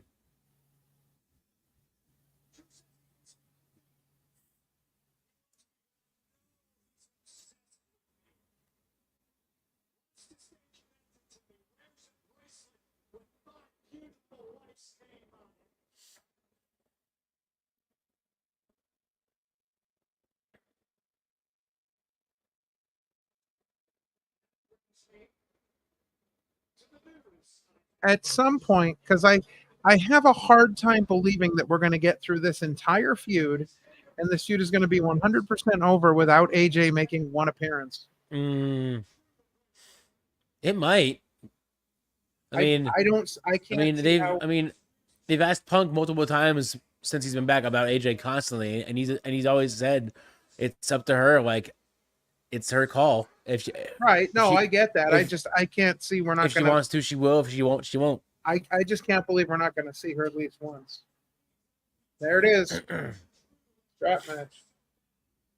Yep. I think we're finally in sync. Oh, they can actually do the old school way where you have to actually hit all four corners, because I missed that. I missed the actual old school. No pinfalls, no submissions. You have to tap out the four corners to win. Yeah, so I think this means that they listened to Busted Open, because they had a conversation about that in the last week about strap matches, and Bully and Nick Nemeth talked about it, and they were talking about, do you like the old school strap match, or do you like a strap match where there's pins? Because somebody had a strap match where it was like they won by pinfall, and they kind of thought that was dumb. Yeah, no, I'm not a fan of having rules where they don't matter. Like that's why I got tired of like the cage match. I miss when you had to win by going over the cage, and then when they added the pinfalls, I'm like, this is dumb now. What's the point of the cage if you don't have to climb the cage to win?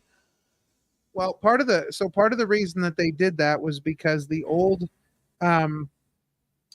cages, like the newer cages, they had to go to like the like mesh cage on the side instead of having like the old blue cages, because apparently, and I heard a conversation about this. Apparently the old blue cages were very dangerous for the wrestlers. Oh yeah. And so they had to go to a more like Hell in a Cell style of cage where they have like the mesh, the mesh cage on the side, and that's harder to climb. Right. No, that makes sense. I missed the old ruling of, hey, you had to climb over the cage in order to win the match. That was the whole point of the challenge of the game, was you have to climb to win.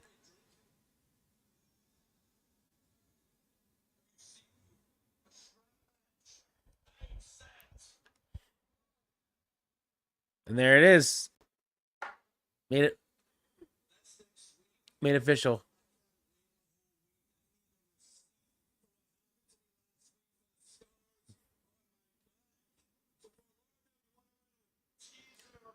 Johnny, I don't think he would announce that he's pregnant while holding a strap over his neck. I'm just saying.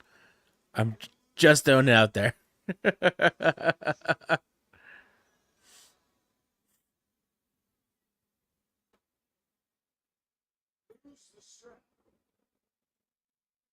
gave a teaser last week. I say we gave the full motion picture this week. Well, I'll tell you what, Drew. I ain't afraid of you. I will give you this strap. You give me the bracelet. Oh, of course. A trade-off.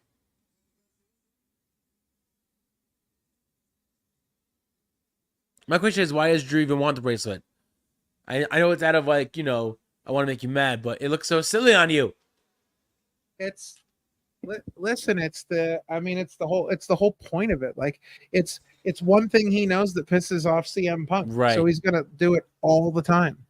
Like he's gonna be all about the bracelet just because. Did you happen to see his entrance as CM Punk during the Fanatics Fest over the weekend? No, I did not. It's amazing. It's so good.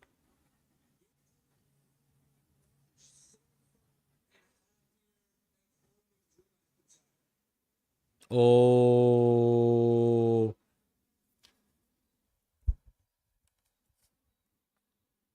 See, that's why the bracelet. That's why the bracelet. Yeah.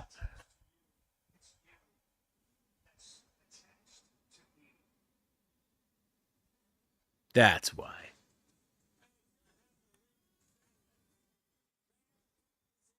But also in my mind, I know it's going too deep because it's for storyline. But you also just make a new bracelet with AJ Lee and Larry on it. Like it's a sentimental thing. That's like, I know. That's like saying, oh well, you could give me your Kane World title because you can just buy a new one. Right. What do you care? Oh.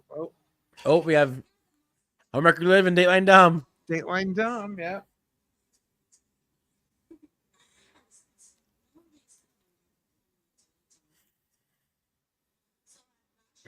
Oh, I think Eddie in China would have something to say about that. You know what, Damien? I don't wait for Bastion Berlin to get my hands on. I want to go one-on-one with you tonight. Oh. Because I'm not the same Dominic Mysterio that you used to boss around. So don't you leave Rhea in the back, with Judgment Day behind. I won't even have Liv to go one-on-one with me. That's a fair enough.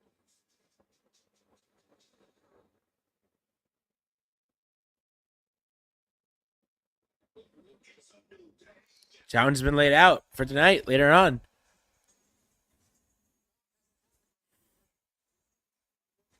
Here we go. The New Day. Start of the end. Would you say the start of the end? New Day 1.5. New Day 1.5. Ozzy Jones is very light blue. Very, very light blue. He's like sky blue. He looks like the kid who's repeated 6th grade 14 times and shopped in the little boys section. What do you mean, like Billy Madison? Yeah, except he's still shopping in the little boys section because his singlet's a wee bit too small.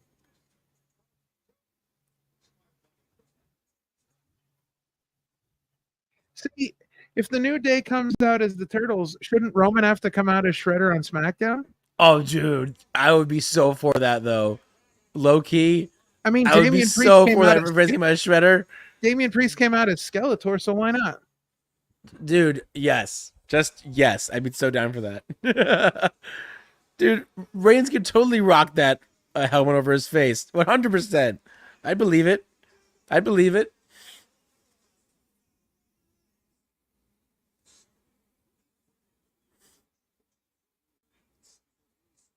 See, that's how you know that Jacob Fatu is not really injured, because no way would they let him go out there and kick somebody in the face with a walking boot. With a boot, like, dude. That was no such a brutal kick, dude. That was a brutal kick. Yeah, and he did he came off the top rope with it and everything. Right, he did the whole thing, yeah.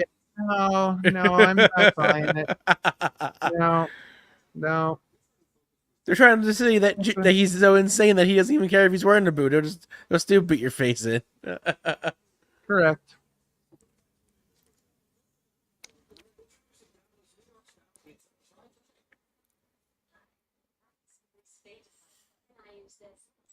I used to like to watch American Ninja Warrior, and then it just, I used to watch that show all the time. I used to love that show. I couldn't keep up with the 95 seasons. Like, I don't know how many seasons there are now, but yeah. Oh, yeah. There's a lot of seasons. Many more. There's also different, themes now throughout. Yes. They claim there's only 16 seasons, but that's a lie. There's probably more seasons than that. Oh, there is. There's 147. Yeah. It's the longest running television program in the history of the world. I thought that was Monday Night Raw, the longest televised show. Yeah, no. The longest weekly televised show, anyway.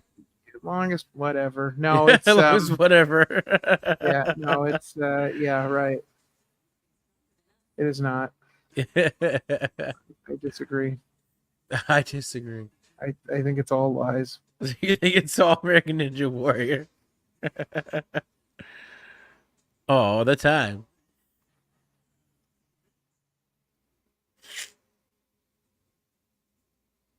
Oh, it's too funny. Indeed. So, yeah, I think we're pretty much all in agreement as to what's about to go down tonight. I think it's going to be not good for New Day. No, New Days. Yeah. Days are numbered. If not tonight, then soon. Yeah, I have a feeling. Now, I don't quite understand. I don't understand what Xavier Woods' problem is with Odyssey Jones, because I don't think Odyssey Jones is the one he should really be mad at. I think Ridge Holland is the one he should be mad at. Oh, Ridge Holland? Well, yeah. Ridge Holland is the reason that Big E's out. Oh, right. So I don't see where I think Odyssey Jones is just he's just at the wrong place at the wrong time. Taking one for the team. Or that. To go for the team. Something like that, yeah. One or the other. Something like that, yep. I thought you were going to say they should be more mad at Kofi, because Kofi was the one that brought Odyssey in without telling him that he was bringing Odyssey in. Yeah. That and the whole fact that he hasn't been wearing the same outfit for months now. Well, that's ridiculous. This is the first time that they've actually worn the same outfit, and I can't tell you how long, and they've matched outfits.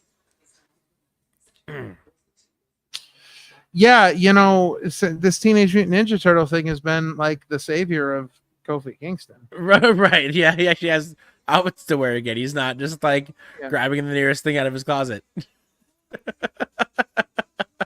I hear you. Like he's like, this will work. I'll do this on today.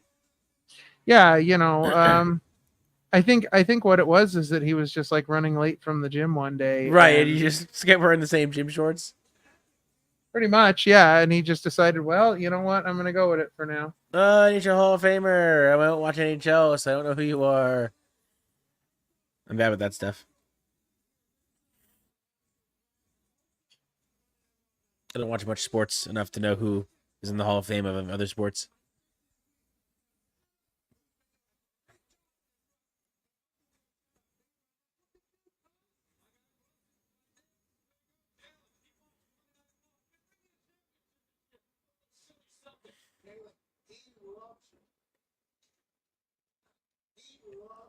I can't remember if it was on Bust Up Radio or somewhere else, but I think someone said on a recent podcast how the Final Testament just needs to go away. I feel like it was Bully Ray that may have said it too. Well, I feel like they copied that from us because I've been calling the Final Testament the final gimmick for carrying cross for a long time. For a long time. I mean, hang on. I'm sure I have the banner here. Hold on. Did you make a banner? I did. I missed. I'm looking for it. Hang on. Oh no, I'm sorry. I called it the final angle. Oh, the final angle. That's right. That's right. Yeah, angle. I was calling it the final angle. Yeah. The final angle. Right. Yeah, they definitely stole that from us. Even Johnny says, after this match, I feel like the New Day will be no more. We're all saying the same thing, Johnny. We're all saying the same thing. It was a conversation on Busted Open because they were talking about how Paul Ellering has been reduced to absolutely nothing. Like if you look at his career and like managing the Road Warriors and things like that, he was always this great mouthpiece, and they don't even use him now. He just stands there. Yeah, like he was a great mouthpiece when he was with AOP and NXT, and then instead of keeping him when they brought him to the roster, they just had AOP kick out Paul. And it's like, why would you have even do that? Like, what was the point of kicking him out? He was like your mouthpiece, and you're just like, oh, go, you're done. Yeah, it's the whole thing's ridiculous. I mean, they're not using him to any, for anything. He just stands there. No, him and Scarlett are the same thing. They just stand there. Yeah, they just stand there and look cool while Cross talks and AOP beats everybody up.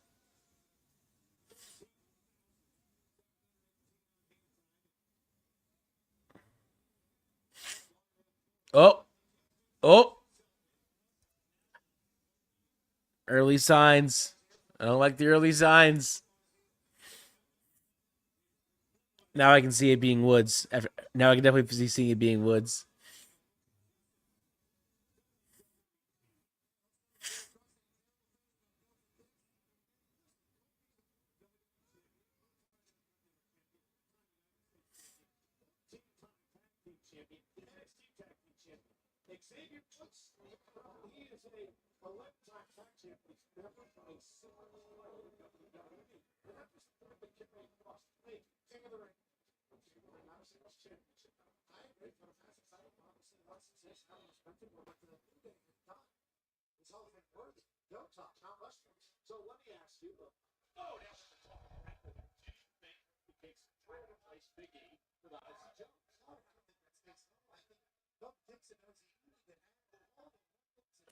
Now Scarlett's doing some things.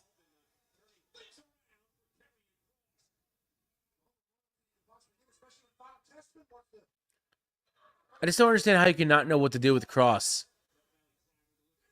Like, he's such a talent, and you can use it, and if used properly and used in the right thing, you can use him right. But I feel like after NXT, they just did not know what to do with him, and still don't know what to do with him. Well, it was really Vince that ruined him because he did the whole gladiator gimmick. Yeah, with it, and that awful silly mask. Yeah, that awful mask they made him wear. Oh, hi. I don't know. I don't want to ruin your name, but I'm just going to say Golu. Hi. Hey, welcome to the show. I'm not even going to try to say your last name because I'm going to butcher it. But hi, welcome to the show. Happy to have you. Welcome to Chillin with the OC. If you're here, hit that like button, share us out, subscribe. we're just about halfway through the show tonight. Indeed. So far, we have We are. seen Randy Orton at the beginning of the show. Yep. Freakishly large head. No. So we saw Randy Orton at the beginning of the show. Front Gunther. We've seen Maxine Dupree and Ivy Nile, in which we got to see Nikki Cross enter the ring of the Wyatt Six, and then the Wyatt Six followed behind to attack American Made. Indeed. And get the Sister Abigail on Chad Gable by Uncle Howdy. Indeed. We saw a brutal match between Pete Dunne and A brutal Sheamus, match. where Indeed. Sheamus got the big win.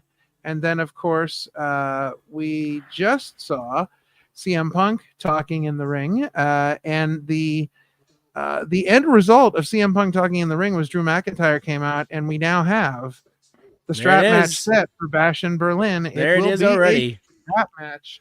And we are in a current commercial break of the New Day 1.5, as I like to call them, since only 1.5 of them is really into this. New Day and Odyssey Jones against the AOP and Karrion Kross, the Final Testament. We are in our first commercial break of that match. Indeed. And so it's been an interesting Raw so far, about halfway through. Got another hour and a half yet to go. Very much so. We've got our main event tonight, which is going to be... I don't think they announced what is the main event yet.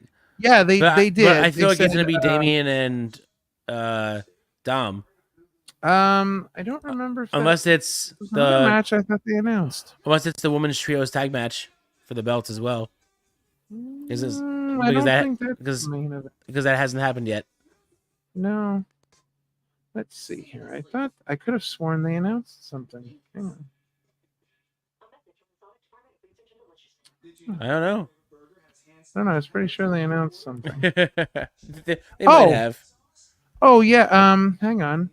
Isn't it? Didn't they announce Randy Orton and Ludwig Kaiser? Oh right, they did announce that. Yeah. That's the main event. Yeah. There you go. So we've got Randy Orton, Ludwig Kaiser. We've still got Damian Priest and Dateline Dom. Yep. And then we've got the women's tag match. So there's some big matches. More wrestling to be had. More time for some wrestling. You know, it's not a main event storyline, so I understand why the women's tag match is not the main event match. Right. But, I think that's gonna be the match of the night. I think that's it's gonna be a hell of a match. Yeah. You're right. I'm super excited. Hell of a match. It's just nice seeing them actually have a good women's tag team, not just randomly thrown together. Like absolutely. They're all built up teams. They've all had the time to build up. Yes, because that's been a problem with WWE established. for a long time. There's been so many, and the men's division and women's division. They throw tag teams together. Thrown together. Let anybody build chemistry. Right. No rhyme or reason.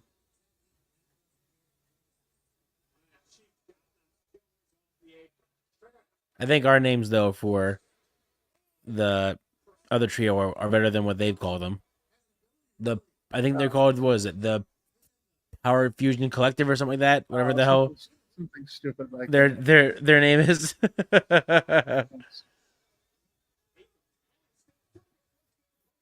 Or the Pro Fusion, whatever it is. I don't know. It's stupid. The Pro Fusion Collective. I didn't even bother learning it because it's so dumb. I didn't even bother learning it.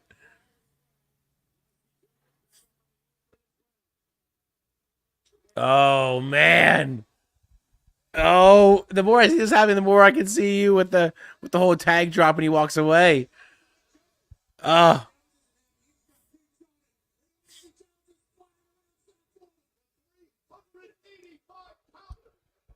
man, you might actually get your actual call in this matchup.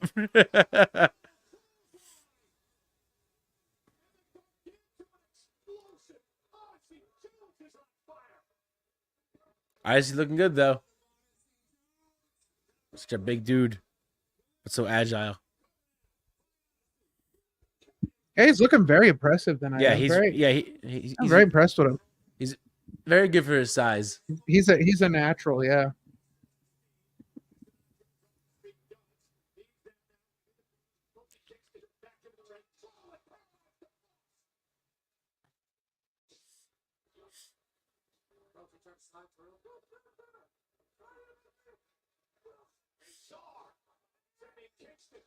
Nice. Nice, Woods. Good night.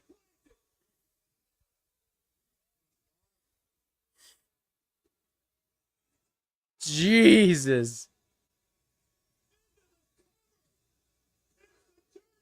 What a freaking move.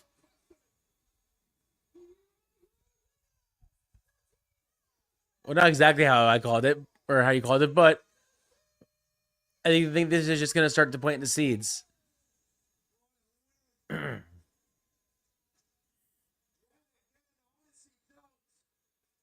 up in a massive way. Xavier Woods not really enjoying the celebration. He was a bit upset with the tag was made to Jones in the end. New Day and Jones pick up the big win back. Xavier Woods hits an elbow drop over the ledge. He gets rock bottom through the mat. All for Odyssey Jones, who's the legal man at the time, to come through with so much power and grace it'll make your face shake. Yeah, Pat. Tell me how do you feel?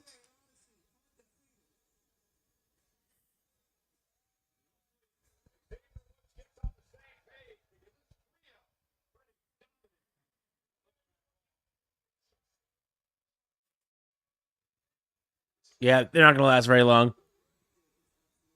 It's going to be a very short-lived New Day 1.5. But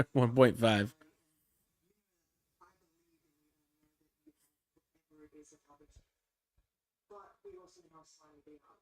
So this kind of feels a bit like a distraction. Of course, it's a trap. Es lo único que saben hacer. But just to say, just to have a chance to get my hands on any one of them cowards, just to see you get your hands on Liv, so I'd be worth it. Look, Rhea, I'd walk through a minefield arm in arm with you to face anyone or anything. So as long as it's a breath in either one of us, we don't stop until we pass judgment. This lame ass judgment day. I love the sound. Oh yeah. See you later. See you later. All right. All right. Ready to go tonight against Dominic Mysterio. But ladies and gentlemen, professional wrestling lost a true pioneer this past Friday. Oh, here we go. NYE family, the uncle of Roman Reigns, WWE Hall of Famer. Time for a video part 2. Our best wishes to the entire NYE family. Mm-hmm. WWE is saddened to learn of the passing of an influential patriarch of the legendary Alpha Anoa'i. Alongside his brother Sika, Alpha would rise to prominence Legends. as half of the iconic tag team, the Wild Samoans. One of the greatest tag teams in WWE history. I love to watch Alpha and Sika. The way they connect with an audience, it's just phenomenal. Throughout the 1970s and the 1980s, there was no tag team that held as many tag team championships as the Wild Samoans. Wanting to mentor the next generation of his lineage, Alpha guided his son Samu and his nephew Rikishi toward even more tag team gold for the Anoa'i family. There's no better advice than the person that's in your corner, and those are family members. Following an illustrious career, Alpha and his brother Sika would have their names immortalized as members of the WWE Hall of Fame. Eager to give back to professional wrestling, Alpha would open the Wild Samoan Training Center to help prepare future superstars. When I first opened the office, I think he was really excited to have me walk through the door and start training. But he actually took the time to get to know me. Along with the center, Alpha and his wife Liv established a foundation that awarded scholarships to disadvantaged youth, changing lives and helping to fulfill countless dreams. Through his numerous contributions in and out of the ring, Alpha became a beloved role model for his family and peers. He will always be known as a pillar of the Anoa'i legacy, whose passion and kind nature will live on through WWE forever. I want to say what my mother used to tell us. Yo, to fellow fun. What that means is take care of each other and trust in God. Great video package. Great video package.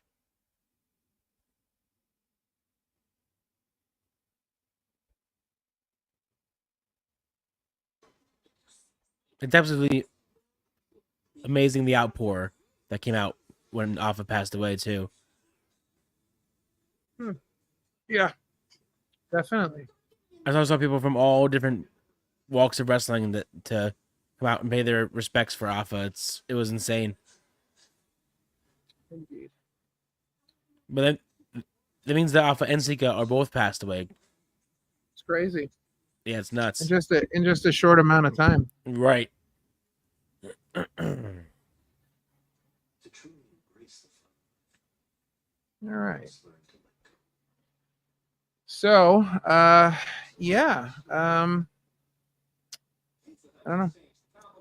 Got a little bit of Raw to go yet here. Got some big matches yet still to come. Kind of feel like we're just, trucking along here. Just kind of treading the waters. Along. Yep.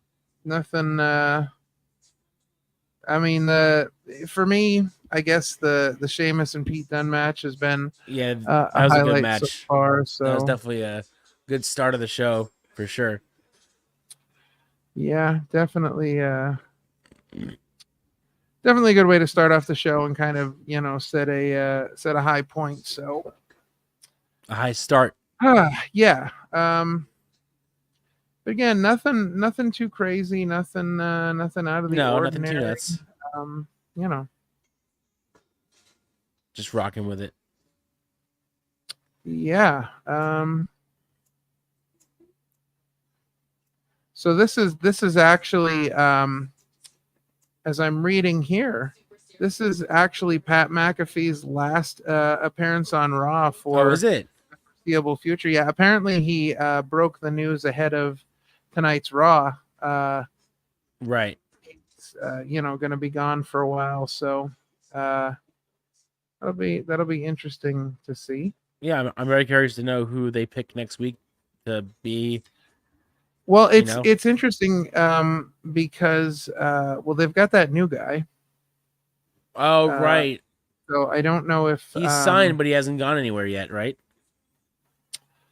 No, he's gonna be. Well, as I understand it, I think he's going to SmackDown, and then they're going to be. No, he's coming to Raw, and Michael Cole is going back to SmackDown for the time being, and then when Raw goes back to Netflix, Michael Cole's coming back to Raw. That's the way it's going. Yeah. So there's a little bit of back and forth. Yeah. Going on. Mm-hmm. Right. Right. Okay. Very interesting there. Yeah, it got a little weird there for a moment. Just kind of moving people all around. They've been doing that for the last few years, though. I feel like we haven't had like a solid team on commentary, and it's swapped so many times. It's hard to keep up with who's on Raw and who's on SmackDown. Yeah, I agree. They're just constantly doing the change up, like.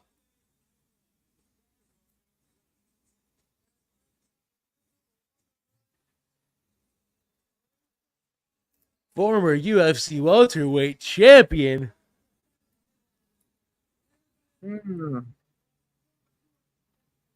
Doing more of that little UFC crossover. Oh, speaking of someone about to get murdered, here comes Big Bronson Reed. Oh boy. Someone's about to get splashed 1,500 times in a row.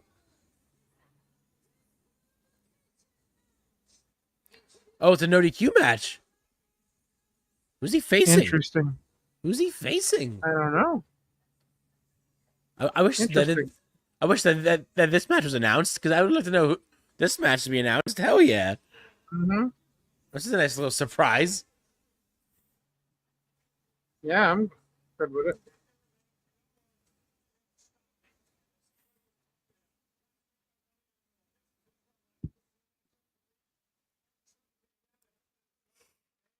Poor Truth got it too, man.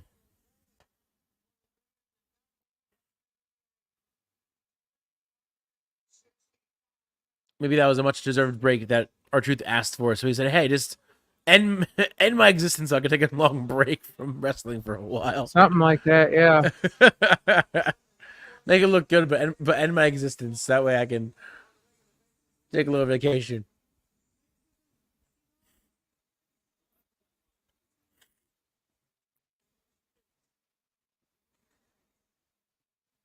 Oh, the Miz is. Oh God. Oh God. Oh no. The poor Miz. Yeah, right. Miz is not gonna survive.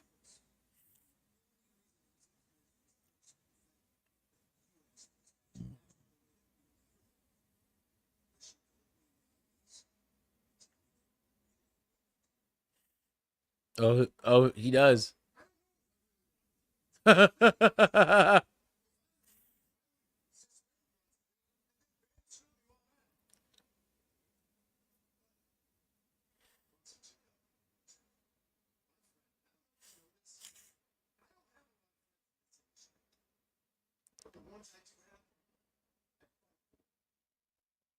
All right, face Miz. Babyface Miz.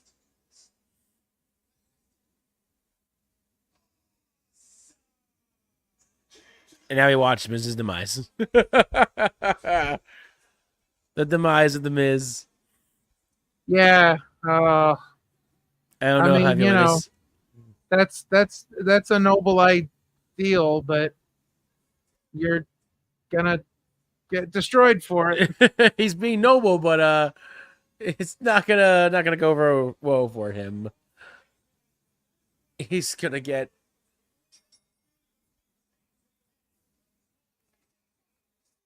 flattened by a frying pan.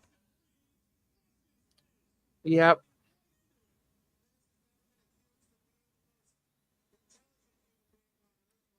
He definitely isn't the smartest, but I feel like he's being noble and putting his best foot forward.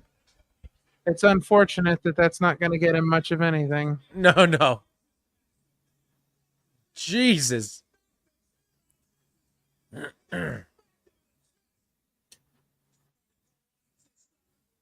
Oh.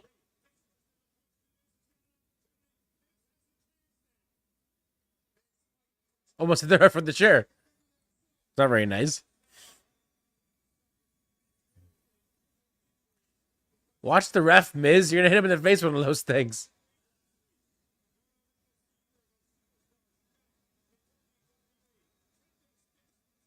You're going to poke someone's eye out with that thing.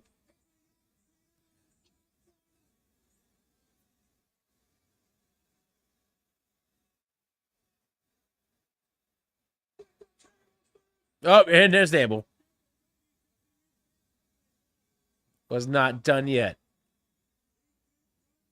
And guess who's going through that table? Not Bronson Reed.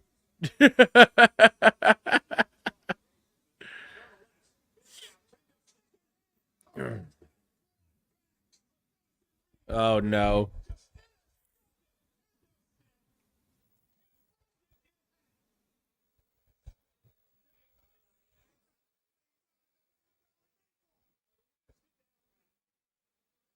Pat's getting a little excited. Someone paid good money for that kendo stick. Right. And he just destroyed it. If he threw out in the crowd, someone's gonna be like, "Hey, this was broken by Bronson Reed, $1,000 or something like crazy like that." Broken kendo stick by Bronson Reed. You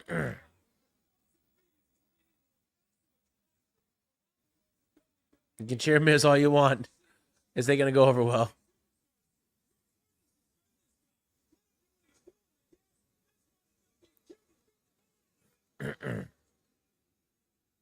Jeez.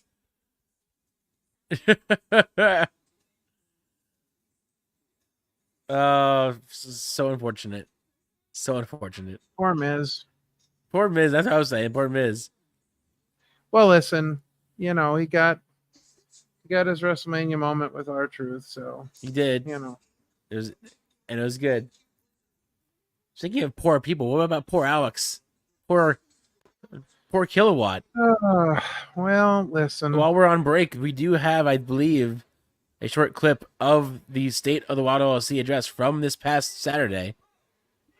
Mm-hmm.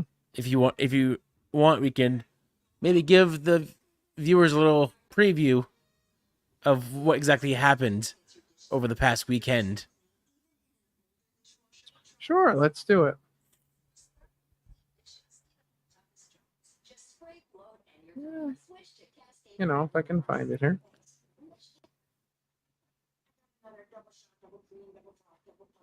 I don't see it. I got it. Check it. Now, in this very moment, I stand before you as but someone who has embarked on a bold and exhilarating journey.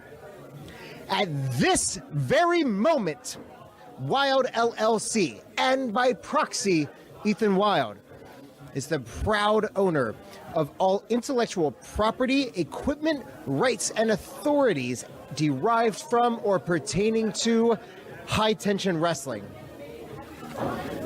This move is long in the making, and also long desired. It is a vibrant testament to Wild LLC's unyielding spirit of innovation, of our tenacious fighting spirit, and the unrelenting pursuit of our dreams. You're welcome. Interesting. Yeah. You know? Yeah. Definitely not a good time for Alex. No. Unfortunately. And if you missed that episode, go back and watch the episode where he airs his grievances of the loss of his grateful promotion, High Tension Wrestling. But there is a lot of positive in there as well. We didn't all go negative. We wanted to keep Alex's spirits up during the interview, so we tried to keep him as positive as possible, even though it was a very somber experience. Yes, we tried to give our guest the best of both worlds, if you can even say that. Yeah. I don't know how happy you can make someone after you finding out that you signed the wrong contract, but I don't know.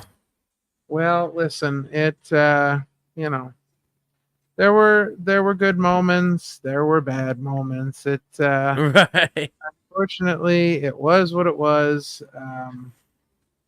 You know, these things happen. Things could always be worse. They could always be better, but they could always be worse. I don't know. The stories he told us, it was a pretty rough week all around. Yeah, that's for sure. A pretty rough week leading up to his disownership of his own company. So Miz is kind of taking control here, but I have a feeling it's going to end very badly for him. Oh, it is. We all know that's going to happen. They're going to give Miz a good fight, but he's definitely not going to win this match. That's for damn sure.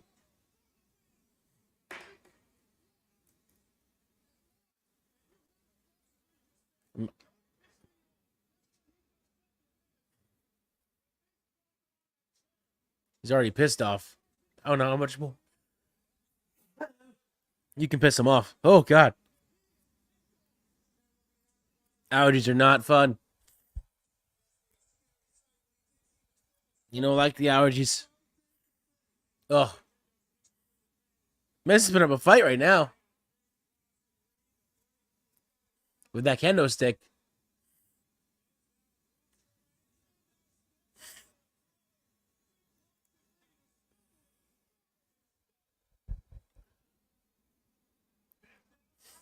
That was a mistake.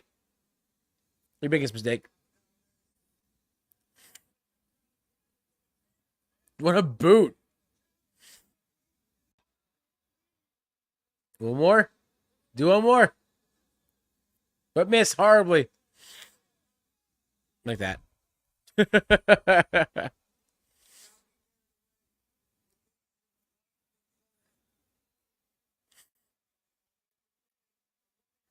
Oh, jeez.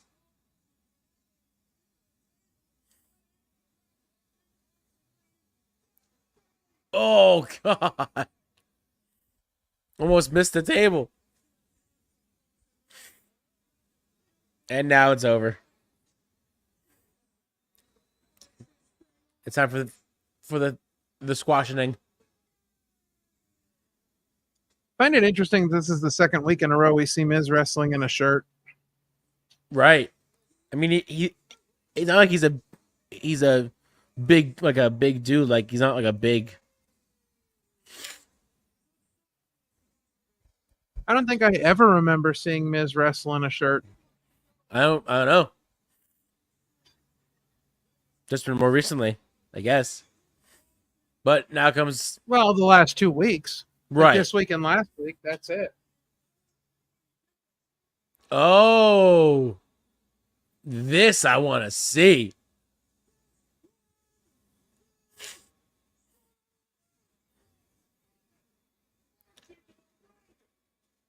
That's one big sob.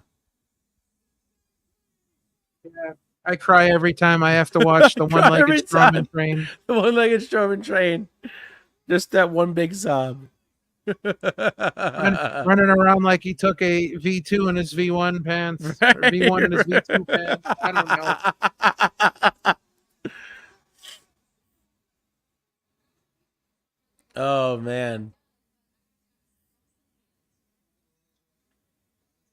So of course we cut away. Why would we want to watch what's going on in the ring? Right.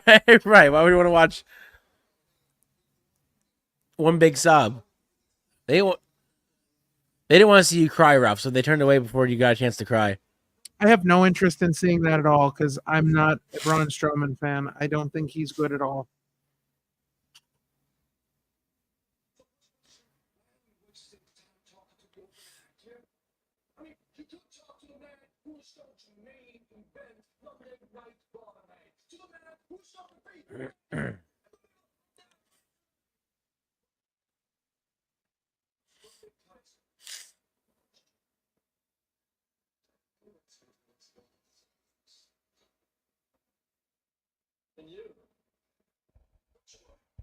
This is the feud that they want. It's just weird that we're going different avenues to get to it.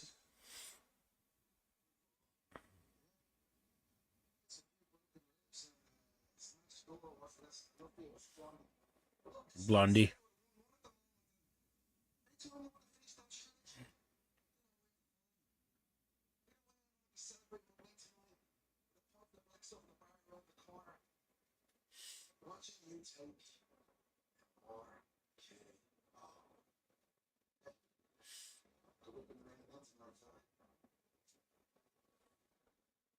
See, that could be a match that I can see happening at Bash of Berlin. You do Ludwig versus Sheamus as the last match, or as the third in the trilogy.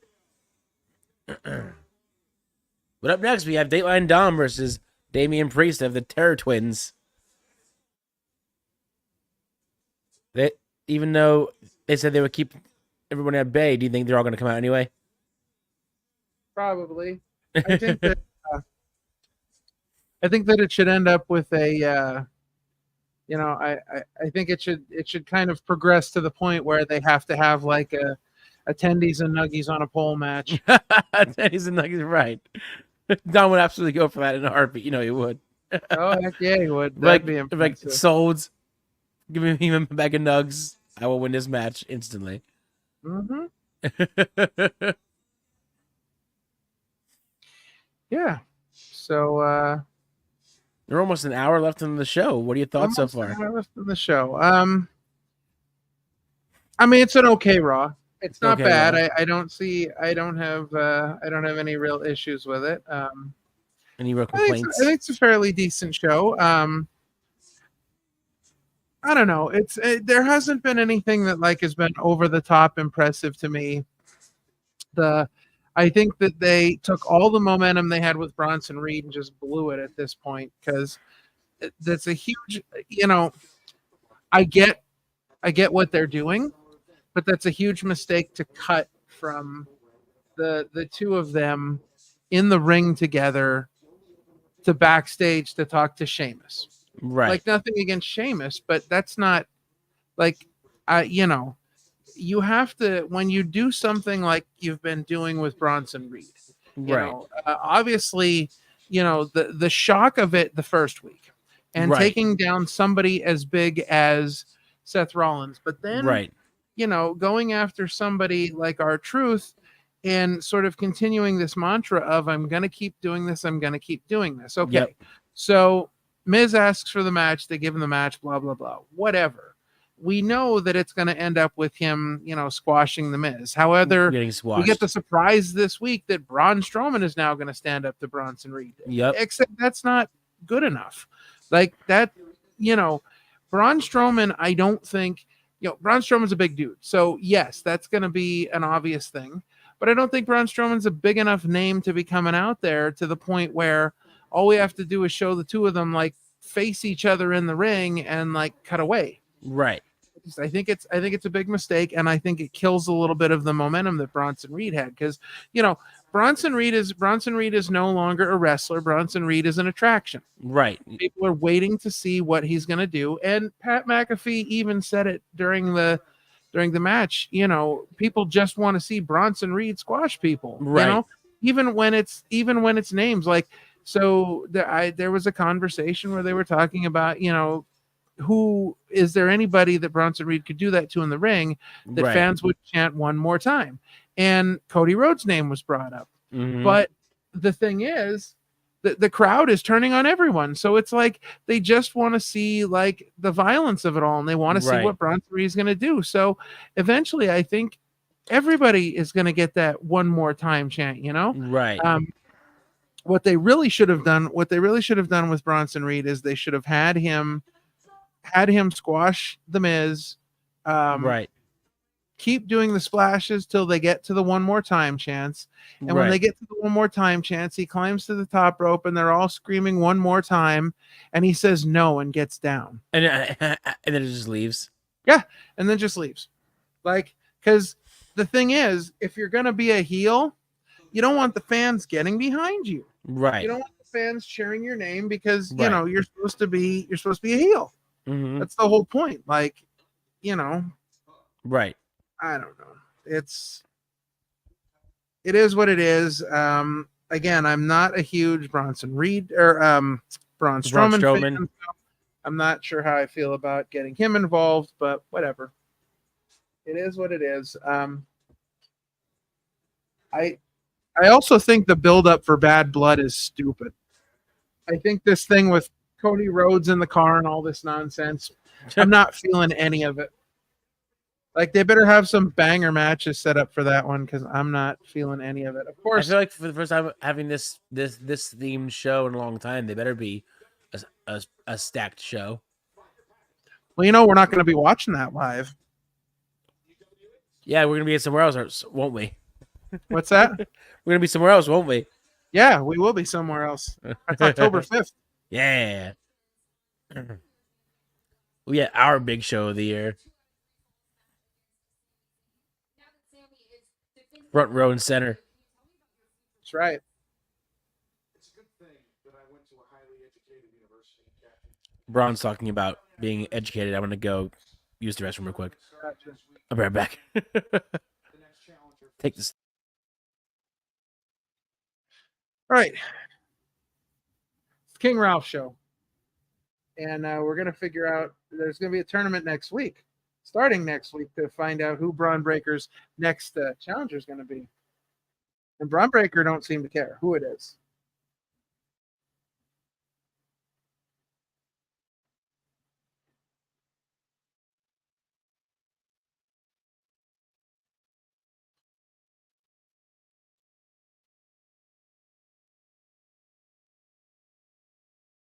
That's right. It's not his fault. Just like Gene Snitsky, not his fault. Well, he's right about that. He did earn the title. See, Henry, what's going on, buddy? Good to see you. King has returned. That's right. Sean is here as well. He's taking a little break while Braun Breaker's giving his educational history. I hope everybody's having a good night out there. Glad to see you join us, C. Henry. It's been a crazy show so far. Some good. Nothing nothing too over the top, but we had a banger of a match between Sheamus and Pete Dunne. That's for sure. And now we're getting Dateline Tom and El former campeon Damian Priest. Man, what's up, C. Henry? C. Henry's in the house. C. Henry says nice suit on the date of the Union address. Thank you, I appreciate that. I was looking pretty good there. That was my looking pretty dapper. That's my nice looking tie. We appreciate you watching that. That was Thanks for watching. Thanks for tuning in. Thanks for watching. I have a problem with ties. No. Sean, you have a problem with suits. No. Wait a minute. No. You have no idea. You have not seen my tie collection. I probably have 200 ties. I have a huge box of ties, but it's probably not nearly as many ties as you have. I got those tie hangers that hold. I got like 2 or 3 of those. I have a problem with ties. Where was my suit? I didn't wear a suit. I wore my flannel. Suits aren't my style. That's why I said he has a suit problem. I'm more of a flannel guy, so I wore my flannel to match the shirt. Listen, two-thirds of us had to look good. I looked good. I just didn't have a suit on. I was rocking that flannel. I was rocking that hat. Not living up to the expectations. Man. I was killing it. Killing life. Listen, nothing suits me like a suit. Yeah, I didn't have a suit though. Wasn't doing a suit.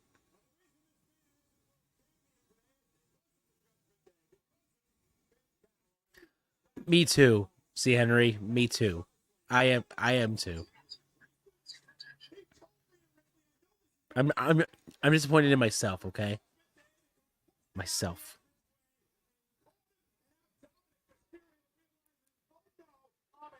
Yeah. Listen, when it comes to suits, Ralph does come prepared. You ask him to wear a suit, he'll say which one. Correct. I do the best I can. Suit, which one? What color? What are we doing? What tie? What's the occasion? I definitely do what I can. Oh, well, I guess we were right about everybody coming out to thwart him.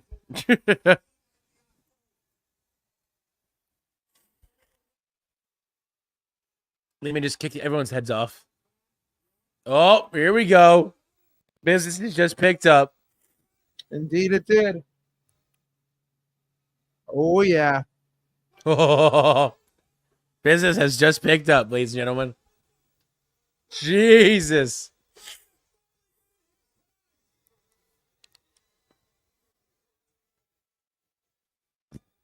Payback is a unit. Ring got so excited she couldn't even leave the ring right. She got so excited. She's like, I can't leave the ring. But how are you, C. Henry? I'm happy that you joined. Happy that you're here. Now that you are here, if you wouldn't be so kind to honor the buddy system and bring your buddy with you, bring him over here. I would appreciate it. Oh, with the chair. Now comes the brawl.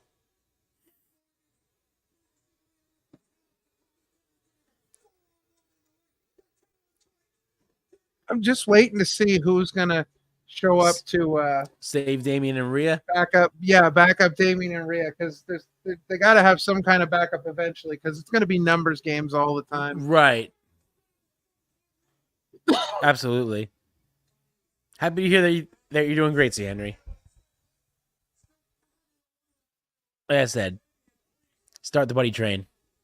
Bring some people along. Would appreciate it.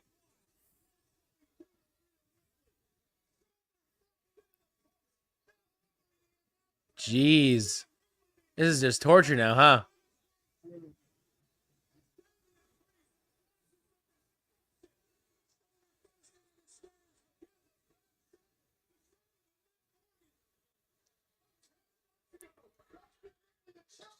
Jesus.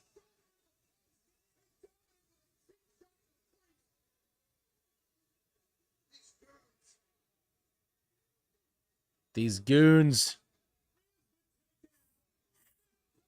Jesus. Oh, that's how you make your new group look strong, right? So there you go.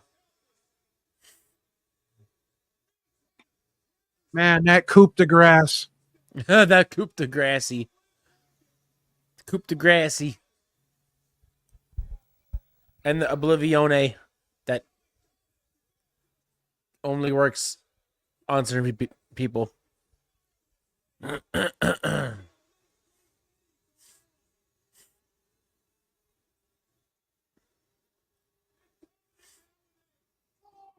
Jeez. He's not mocking the late great Eddie Guerrero. He's mocking his real dad. He's mocking his real father. Yes. The wrong guy won the custody of Dominic. The wrong guy.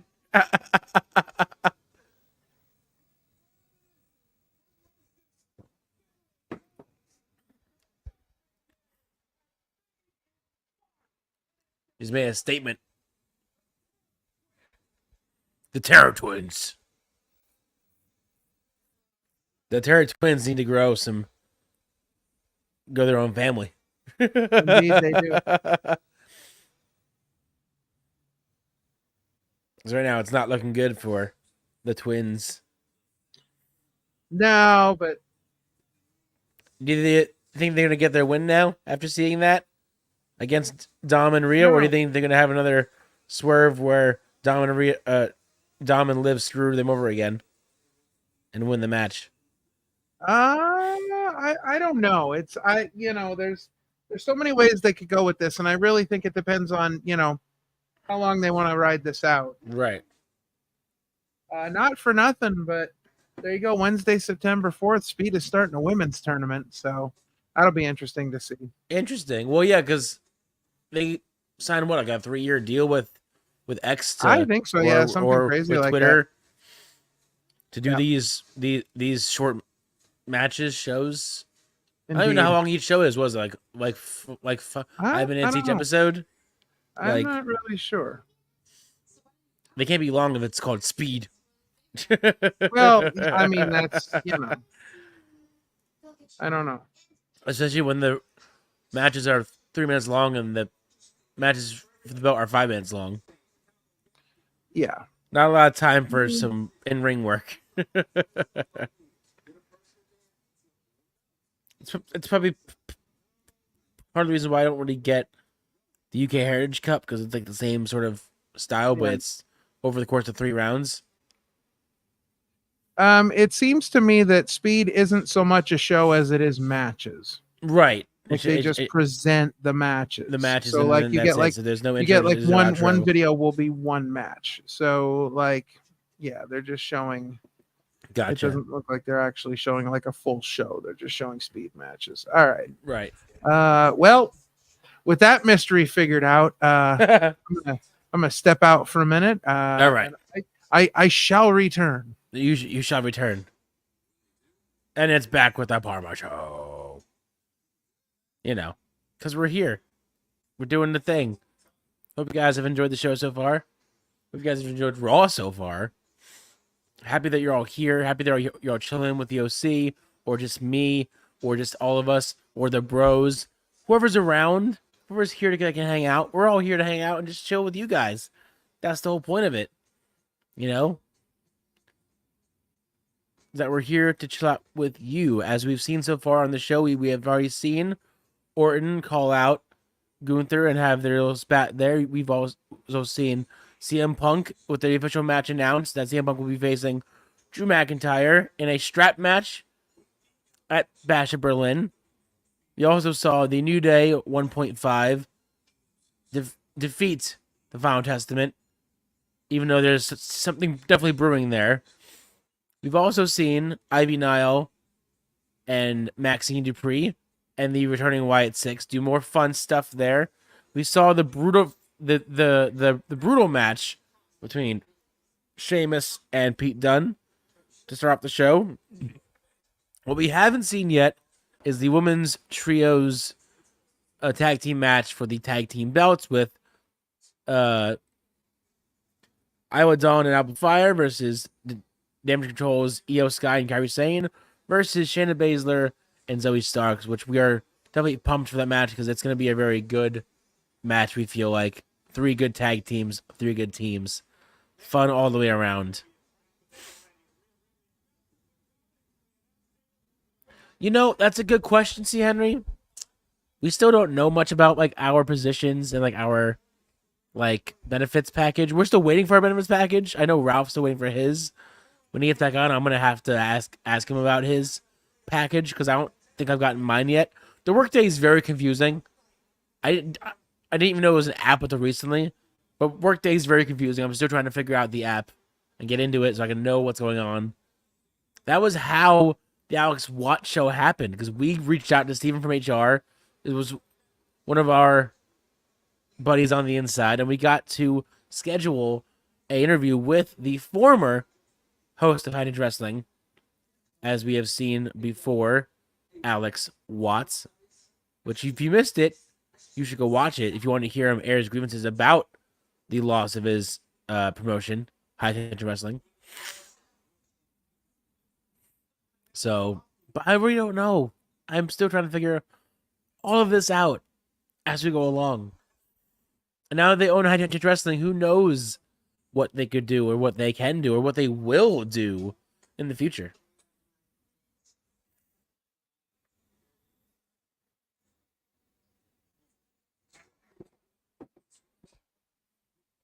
But yeah, that's what I got for you. I really don't know.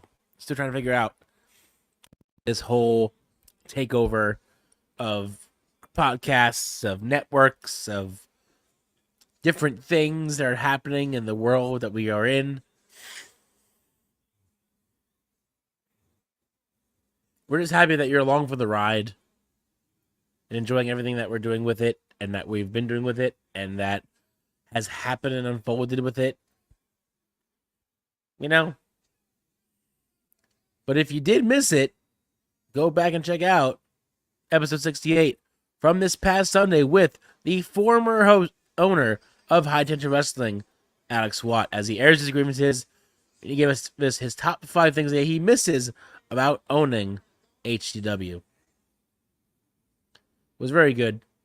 Very good chat we had about all things HTW and also all things Ethan Wild, which we have here an old photo of one Ethan Wild back in the day before he got really, really big. And it's right here. Look at that guy. Look at that blood. Look at that style he's going. He's also rocking the suit as well. Same as our one King Ralph.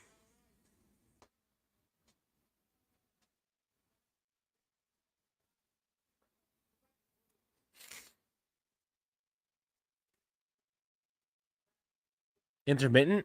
What do you mean, Johnny? Is there something that I missed?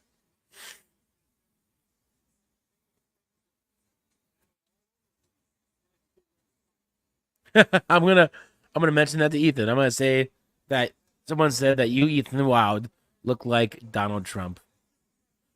He may not be happy with it, but I'm gonna let him know. I'm gonna let him know that that was said on this episode. We'll see what happens. I can get fired for all I know. Who knows? Luckily, I have Steven from HR to help me out. But who you guys think has this match? Do you think it's going to be a retain?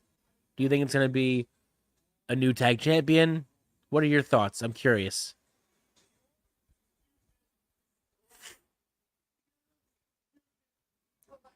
Also, what are your thoughts on making this name, this new name, Pure Fusion Collective? What are your thoughts on that?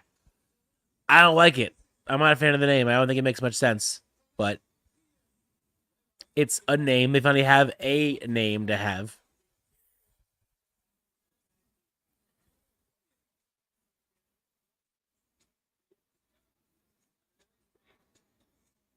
I think it's too soon to give anybody the belt. I think Isla Dawn and Alba Fire should just retain and move on. That's just my opinion. Because I'm just a fan of Alba Fire and Isla Dawn as a team, so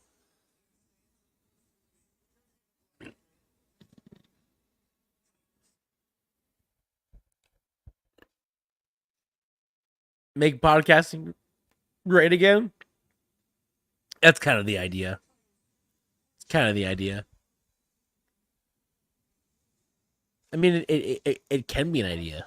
It's up to what the bosses tell us to do. We're lucky we even have hosting duties half the time, you know? They did the one, and then they said, you know what? You guys can host the podcast, and we'll do this stuff, and, you know, all that jazz.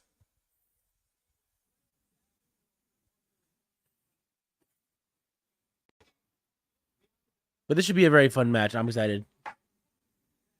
It's this, and then it's, I believe, Ludwig Kaiser versus Orton as the main event, and then that's the end of the show. C. Henry, have you been watching the show at all since the beginning?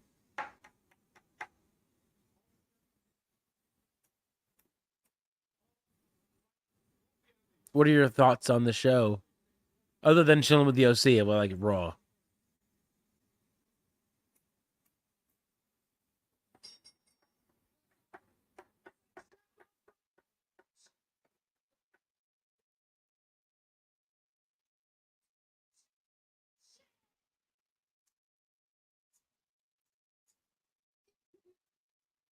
They gonna get the HD camera for each one? No, they're not. No HD cam.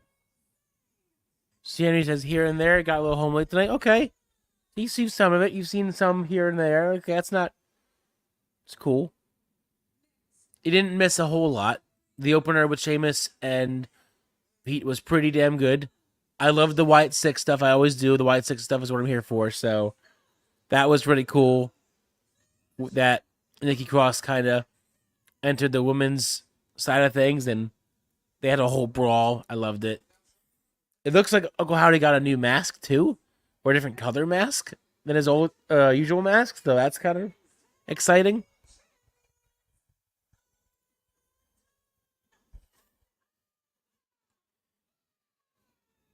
I'm just excited for this women's tag team title match because I'm down with it. 3 good teams, 3 makes for a fun match to have, other than just your random nonsense. Bye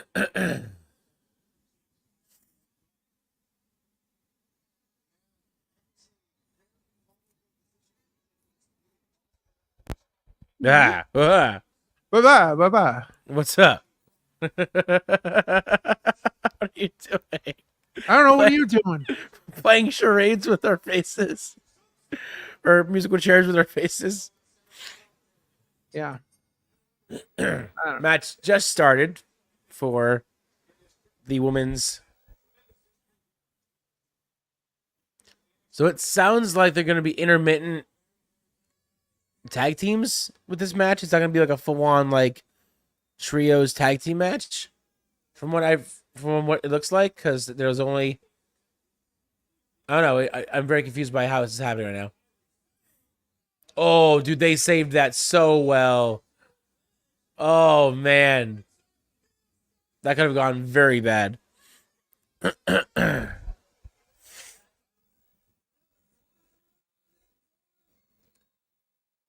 could have gone very bad.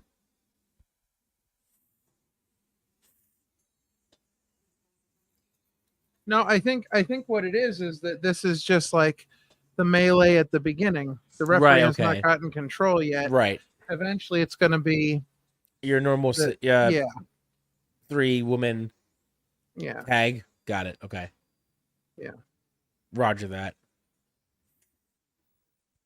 I was confused with how it started. I was like, I don't know what's happening right now.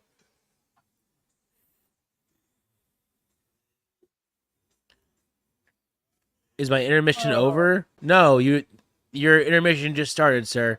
Even though you're missing a good match, so I don't know how much of an intermission you need.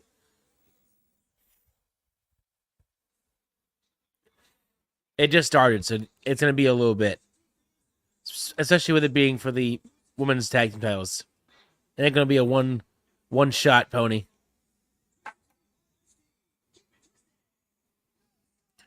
Keep it twisted.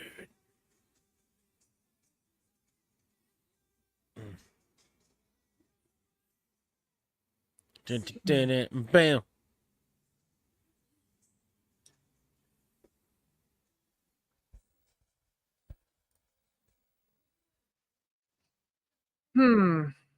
What's that? I don't know. Yeah, I don't know. Yeah, I think it's just this match and then the Ludwig versus Orton, and then that's it. That's the end of it. Yep. That's if they give Orton and Ludwig time. Well, we got 40 minutes yet, so. Right. Johnny says, well, I know every time Gunther or Zoe comes on, I know it's time for intermission.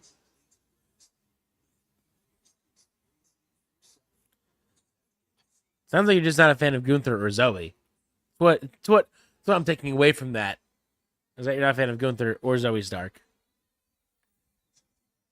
That might literally, so I'm watching commercials here, and it might literally be the only way to make the voice watchable is make Snoop Dogg a coach. Oh, yeah? So it comes back in September, and Snoop Dogg is a coach.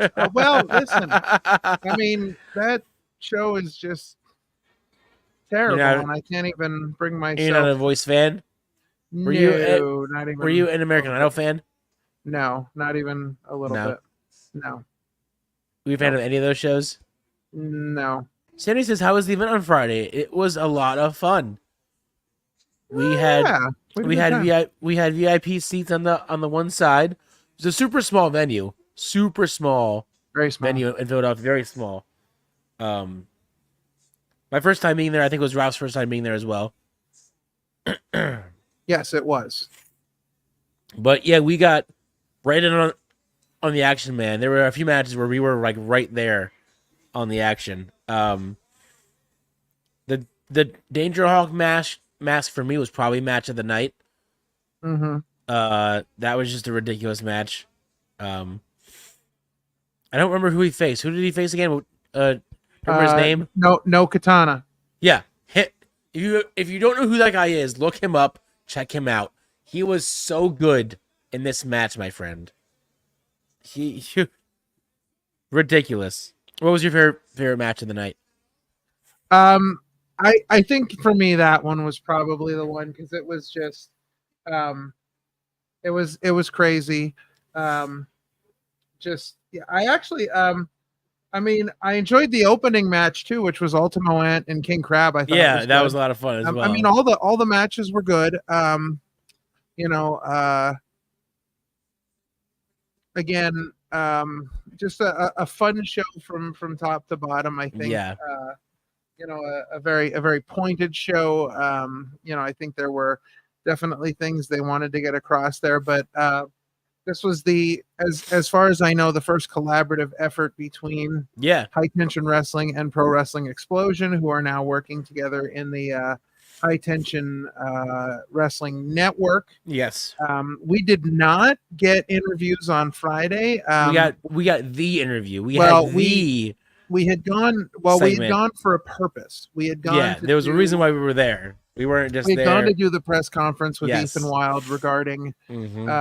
Well, we didn't know what at the time. We didn't know exactly. We just knew we were doing a press conference with them, and then of course we found out that the Wild LLC bought High Tension Wrestling, so tricked them out of the ownership. So right. But we were there specifically for that press conference. Right. Yeah. We were there because Ethan Wilde told us to be there. Yeah. We have some stuff coming up that we'll be making announcements eventually. But we're hoping we're going to a show in October that we're hoping will be a big weekend for us. As well. Oh. I meant to ask you while you were gone, but if I can find it. Sandy asked, what? Are we getting a 401k with Wild LLC? Listen, I don't even know if I'm getting a paycheck. That's what I said. I don't know if I haven't got any minimum package or nothing. I haven't seen anything yet. I've been waiting for it. I've been asking, HR. I've been asking Steven about it, and he doesn't even know about it. So I don't know. I called Steven from HR, and I got no response back. I was like, listen, I thought we were going to get some sort of package here.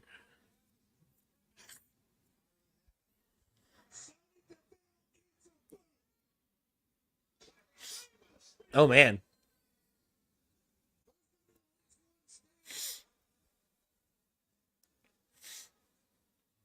I absolutely love me some Kairi Sane all day long. Oh, absolutely. Kairi Sane is one of my favorites.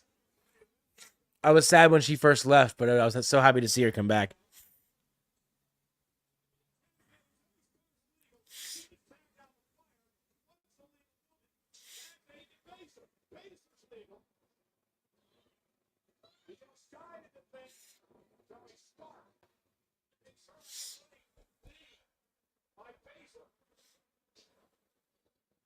These things are always weird because I think, I mean, the way it used to be, I think you could tag anybody.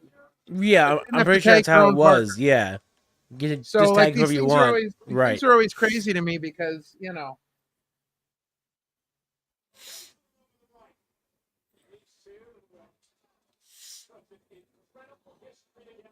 What a punch. As much as I'd love to see Damage Control win this because I'm just all about Kairi Sane, I really think I want to see Alba Fire and Isla Dawn retain here. Yeah, I want them to have a long title run. Yeah, I think it's still too soon for it to be dropped. I think you give Alba and Isla a long reign for a while. Yeah, I want them to be long-term champions. Like, I don't want this to be just like a transitional thing. I want them to really get a good run out of it. Because I think if they do it correctly, you know, because I'm thinking like right now, you know, they get through this thing on Raw. Right. Then we start building some challengers for them on SmackDown. Right. Get some teams really ready and do this kind of thing on SmackDown. Yeah. And then do it in NXT again. Yeah. Like, you know, do it how they said it when they first brought it out. It can be defended on any show, so do that. Yeah, and I want to see defend it on any show. I want to see strong teams like this on both of those. Yeah.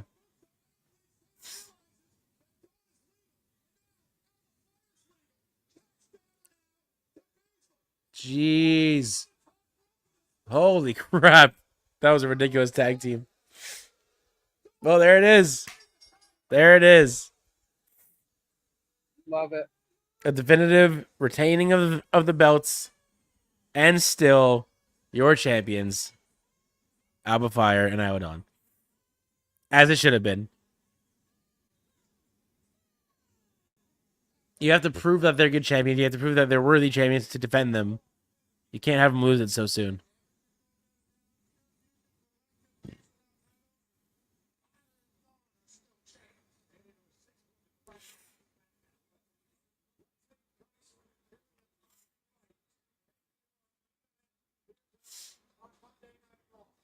What they need to do, they should again do this on SmackDown, do this on NXT, and then I think what they need to do is they need to have they need to come up with number one contenders on Raw, number one contenders on SmackDown, number one contenders on NXT, and then do like a four corners tag match. Oh, I get that. That would be interesting. That'd be interesting. Like do tournaments on each show. Oh, right. That'd be different. Something to make it stand out different. I just feel like I don't want the women's belts to be cursed anymore. So I feel like they've been sort of having this curse over them for so long. Sure. And I was hoping that maybe this team could be the one that could get them out of that slump, having Alba Fire and Isla Dawn be the current tag team champions and actually give them a long reign and make it matter again. Make the belts feel important, because I feel like they haven't felt important for some time.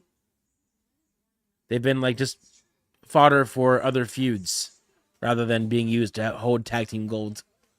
Yeah.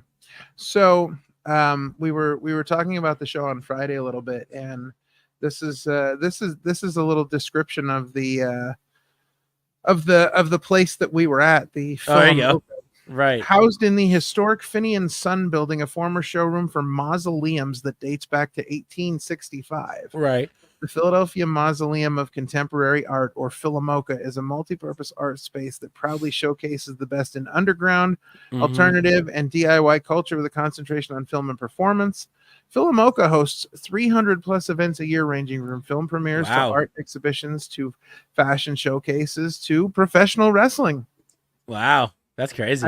That's pretty insane. Yeah, that's pretty insane. Yeah, it was quite a crazy place to see a show. It was, yeah. The ring pretty much took up the entire space, give or take. Yeah, just about it. For some room around the ring for people to stand, and then the stand. But I think that was what made it so cool, is that like sort of Alex said on his episode the other day, it was a small venue, but like it looked so full because being so small. Yeah, and it's just it's a different type of place to experience wrestling. I've seen wrestling at a number of crazy places. You know what I mean? Like different venues of all sizes, ranging from WrestleMania to Sokol's in Bethlehem, Pennsylvania, and the Mahoning Drive-In. Like it's just seeing wrestling in different places and seeing wrestling in an intimate atmosphere like that. When you get to see it in a small venue like that, you get to see it with people that are, like real fans, and not, you know what I mean? Like the diehard fans. And it's just, it makes a difference. It does. Yeah. It definitely gives it a special feel for sure. Indeed. So we got about a half an hour left in the show here. Yes. And we've got our big main event coming up. Hopefully they're going to give that some time. Well, before the break, they just said later on tonight. So I feel like they have something else planned in between before the match. They didn't say next. They just said tonight. Interesting. So usually that means that I believe you might be correct. I believe right. You've been saving that one for the whole show. I've been waiting. Yeah, man. You've been lying and wait. Oh, that's why. Here we go. Here's your answer. Wow. Did you see Jey Uso's blue Ulafala from over the weekend? Who? Jey Uso wore a blue Ulafala necklace walking out too. Wow. What I do know is that Johnny Autism believes in Joe Hendry, as you should.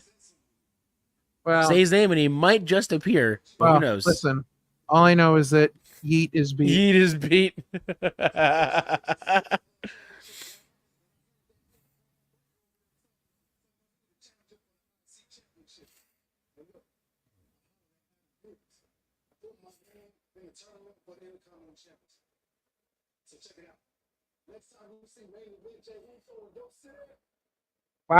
Wow. 0 people care.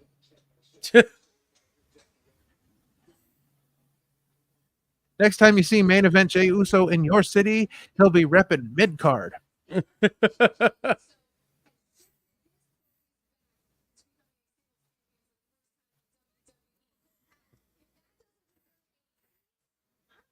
He came back just to do that. He came back just to do it. Oh God. Listen, as far as I'm concerned, nothing deserves a yeet.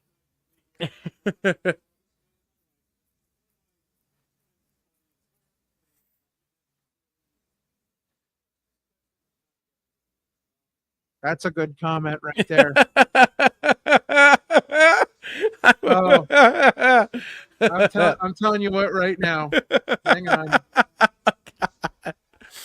I don't.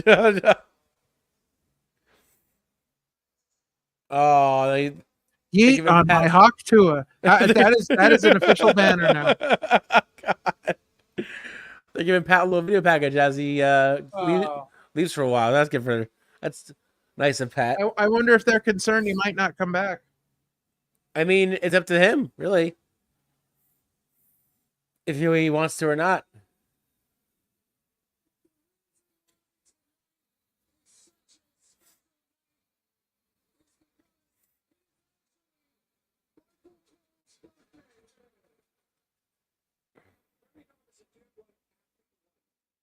I just love watching these camera shots of like them like together because they're just so funny to see the reactions like off camera.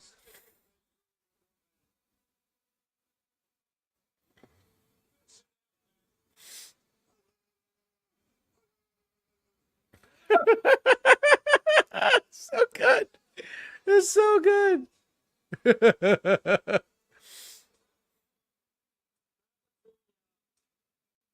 I love him when he just got out of the ring. I was like, I'm done. We're out. I'm done. You can't do it.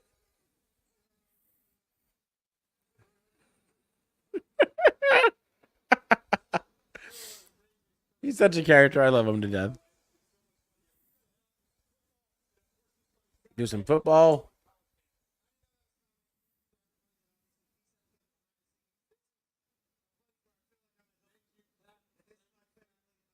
Cole is such a diehard Pat fan, and I think it's awesome.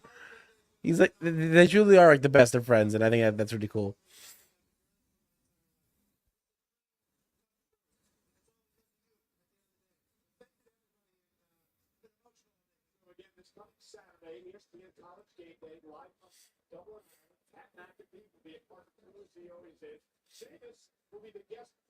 Guest picker.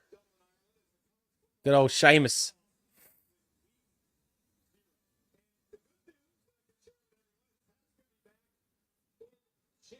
Oh, he is gonna be back. Okay.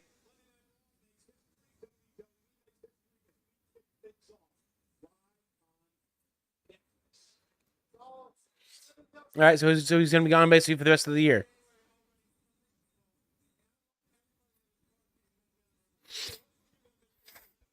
He's only leaving for a few months, my friend Johnny. Don't worry. He'll be back in January. He's gonna be off until the end of the year. Oh man. I can say this without I gotta find it here. Hold on. Yeah, find it. I'm so excited. I'm so excited. So excited. I can say it without even thinking about it, that before we even get to next week, Bronson Reed and Braun Strowman will be my snooze of the night. Oh God. Next Monday we have Uncle Howdy's, I guess, first match debut against Chad Gable. Yeah. By himself. No group.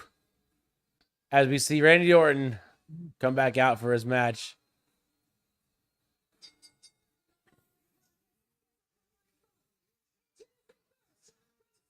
So it was funny. I was watching. I don't know if you want to call it a podcast or just a video show, but Cody Rhodes now does his own little segment in his truck. I don't know if you watched them, but he did one. I saw one of them on Randy Orton, and they asked him about food, and Orton says how much he loves Nutella, to the point where he stole a Nutella jar before his match against Gunther and ate the entire jar before his match against Gunther. I thought that was just hilarious. He was like, I love them so much. I want them to sponsor me. I want Nutella to sponsor me so bad. That's insane. I thought it was hilarious.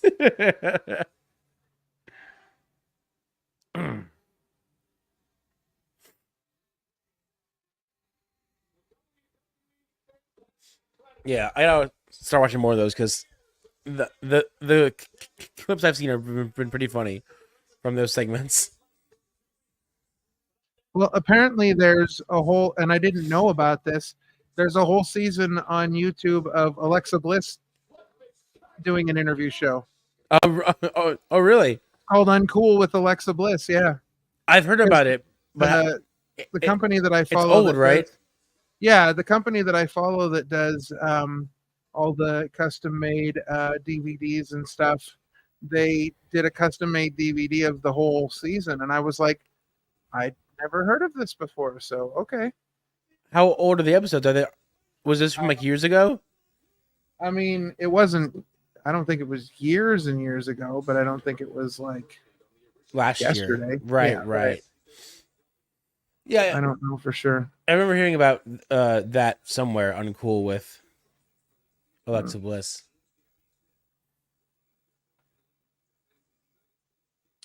Well, this is it. We're heading into our main event. Main event of the evening. Indeed. Orton versus Ludwig Kaiser. Oh boy. See. Oh my. I want to see Gunther just absolutely destroy Ludwig. I want him to realize that he doesn't need Imperium. He can do this on his own. They haven't helped him much at all. You've already kicked out Giovanni Vinci. Time to get rid of Ludwig Kaiser. Well, although it seems like Giovanni Vinci might have something going for him on SmackDown, because I've been seeing the promos lately. I'm like, they they might actually have something for him, and that he wasn't just going to get released like every other third wheel in a group. Yeah, well, maybe. I think that I don't know. I think that Ludwig Kaiser serves more of a purpose. Like Giovanni Vinci never really did anything for the group, but like Ludwig Kaiser has a personality. Ludwig Kaiser, true, did the intro. Like, I think there's more. I just think there's more to him than. If they do break away, or if they ever break away, do you see them pushing Ludwig as a strong mid carder? I think so, because I think he's got real personality. I think he's I think he's just I think there's more to him than I see with like someone like a Giovanni Vinci. Right. Listen to the promo he did with Sheamus. Like, yeah, I feel like he brings an excitement to what he's doing. Like, I listen to that promo and I'm interested in seeing Ludwig Kaiser and Sheamus. Like, I don't know that if Giovanni Vinci was in the same spot, he would have had the same, Right. So, I don't know. Is that a new Star Wars game? Oh, crap. What's this one now? Star Wars Outlaws. I have no idea. I don't have that commercial. They just showed an ad for me for Star Wars Outlaws, which is out on the Xbox right now. But I didn't know there was even new Star Wars games. I'm just curious what this one is all about. I'm getting the crack research team on it as we speak. Star Wars Outlaws.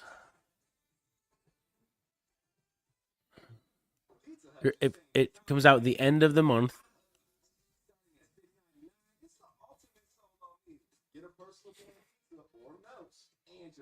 Just want to know general information about this bad boy. It says, live the high-stakes life of an outlaw. With Nyx by your side, turn any situation to your advantage. Fight with your blaster, overcome enemies with stealth and gadgets, or find the right moments to distract enemies and gain the upper hand. Interesting. I'm a big Star Wars fan, so I might have to look into that. There it is again, NXT on the CW. Get your first 2 episodes with 2 big stars.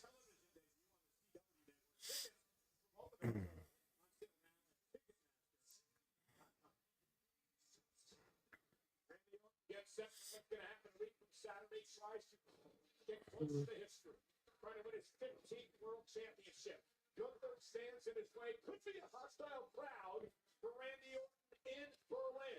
It's for the world title. Hostile crowd. I don't think I can ever see a hostile crowd for Orton anymore. He's too over to have a hostile crowd against him. I love that Ludwig's theme is this. It's the same, but without the much of the chance. Like it's almost like a remixed version just for himself. There's just no word of like Gunther's name. They just took out that part of it. Yeah. When Ludwig Kaiser enters the ring to take on Randy Orton, you know his marching orders are sweeping him, stomping him up, get him ready for Gunther, and you have to wonder what type of condition Randy Orton will be in. We'll be in the Providence, Rhode Island, for the final Monday Night Raw before Bash in Berlin. I think something that a lot of people might get confused is they view this Ludwig Kaiser as like an errand boy for Gunther. I just think it's been nuts how many places they've traveled this year. Mm-hmm. If you look back, they had a very prominent international presence this year. I think over a lot of years that they've done. Well, I think that's been something that Triple H has wanted to do for a long time because I think that he's been interested in at first expanding NXT into Right. international markets, and when that never really materialized, I think he just thought, well, now that I'm in charge, we're going to start Right. We're gonna start expanding going to internationally. just going to international markets. Well, and I mean, you know, as much as I like seeing, you know, pay-per-views and things in the US and whatnot, it's pretty awesome to have a 1 p.m. pay-per-view on a Saturday. Right. No, it's great because then you have the whole night. You have like 3 hours in between, like from like 1 to 5, and then you have the whole rest of the night to do whatever, rather than go to bed at 12 in the morning watching a long pay-per-view. Yeah. I usually pretty much just watch another wrestling show. Oh yeah. Oh, sometimes, yeah, depends. Not anymore, but well, I mean, I don't know. It's a great way to do, you know, a Used to back-to-back kind of thing. Yeah. Well, I used to be the guy that would watch. I would watch pay-per-views back in the day, and of course, I would tape them on VHS. Right. You know, and then as soon as the show was over, I'd watch it back. Oh yeah. Like right after it was over, you just watch it again. Pretty much. Yep. I just watch it again. Yep. Now, did you watch it just because it was a really good show, or you just want to watch it again just to watch it again? Well, back then pay-per-views were pretty much bangers all the time. So like, you know, when I was VHS taping things, you know, I was really interested in the shows themselves. I thought they were really I thought they were really quality shows. So Right. yeah, I mean, I don't think I'd watch every single one back, but I'd watch pretty much a lot of Most of them. Yeah. Yeah, I think for a while my parents would only record the Raws for me because they knew that the Raws were past my bedtime, and then you have Ellie. I wanted to watch it, so they're like, all right, we recorded Raw for you. You can go to watch it. I'm like, all right, cool. Yeah. Because I feel like they didn't care about SmackDown because SmackDown was only on till 10, so they all right, you can watch SmackDown, but Raw, that's too late. That's too late. Yeah, I pretty much I mean, I watched Raw all the way through from like day one. Like I was always I mean, I probably went, let's see, Raw debuted in what, 93? Yeah, I'm pretty sure it was 93. Right? I'm pretty sure it was 93. Yeah, it was January of 93. And I think I probably went like, I mean, I may have gone, I don't know, 15 or 20 years without missing a single one. Jeez. Like I was home every Monday night. Didn't matter what was going on. Didn't matter. Every Monday night, because that was just my thing. Yeah, that was your show. Yeah.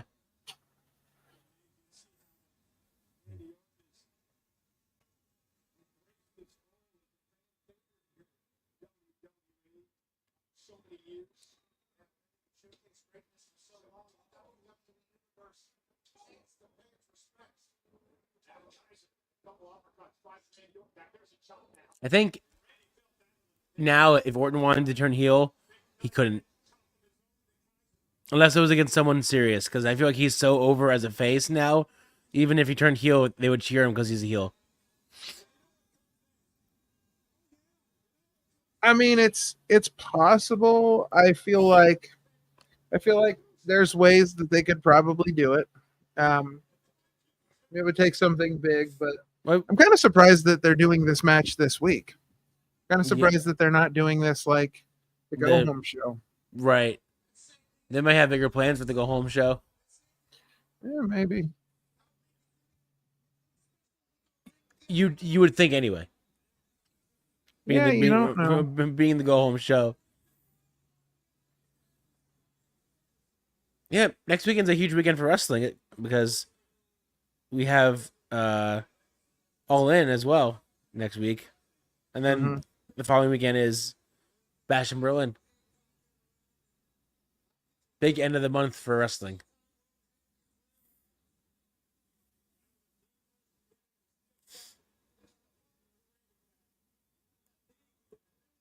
Well, apparently, on a recent episode of his 6 Feet Under podcast, The Undertaker said that he thinks that people should be watching Ludwig Kaiser He's like, oh, there you go. He's like, I'm high on Kaiser. Obviously, Gunther's a little bit further along, but keep an eye on Kaiser. I think he's going to be special. He's easy to hate. True. He said he also respected his receptiveness to advice. Said what was really refreshing to me was I was giving him my perspective on what he should be doing, and he was like, "That's what I've been feeling. I've been feeling all of this," and he's just waiting for his opportunity because he's been in the shadow of Gunther. So, right, Undertaker's huge on. Undertaker's a fan. Well. Yeah, there you go. Yeah, Undertaker's a fan. It's weird seeing like what Taker's career is now. Like he's podcasting, he's doing all that stuff. I'm like, we were. If we said this to somebody 20 years ago, they'd be like, "No, you're insane. This will never happen." Mm-hmm. I think if you went back in that time and told someone, "Hey, in 20 years, this guy's going to be podcasting. He's going to be doing live shows. He's going to be like doing cameos," and you'd be like, "No, Taker, no, you're insane." We're here. We're living it. Yeah. No, I heard that he was talking off the air about how when he catches episodes of our show. So it's pretty big stuff. Yeah, it's crazy to think where he's at now. Yeah. I mean, I don't know what you're laughing for. This is serious stuff. Yeah. Very serious. Yeah. Yeah. Oh my good Lord. What? There is a grainy picture of Taylor Swift holding a CM Punk action figure. Are you serious? Yeah, I am. Hold on. Did you just look for it somehow? No, I found it on Facebook because it was under a heading of CM Punk saying how he was a Taylor Swift for men. So speaking of men, what's up, Laser Neon? Welcome to the show. Hey, what's going on, buddy? How are you? What's happening? Good to see you. Good to see you. You came just in time to see this. Just in time to see the. Yeah, to see this image of Taylor Swift holding a CM Punk action figure. Yeah, I mean, yes. Oof. Yeah. Oof. Oof. That's funny. How are you, Laser Neon? How are you doing? Happy to see you. Yeah, we're doing fantastic. We've got about 7 minutes left until the 11 o'clock hour, and we're hoping that this match wraps itself up in a nice little bow. Yes. Yep. Laser Neon's doing all right. That's good to hear, buddy. Glad you're doing okay. Have you been watching Raw, or are you just tuning into the end here, or like where are you at on the show?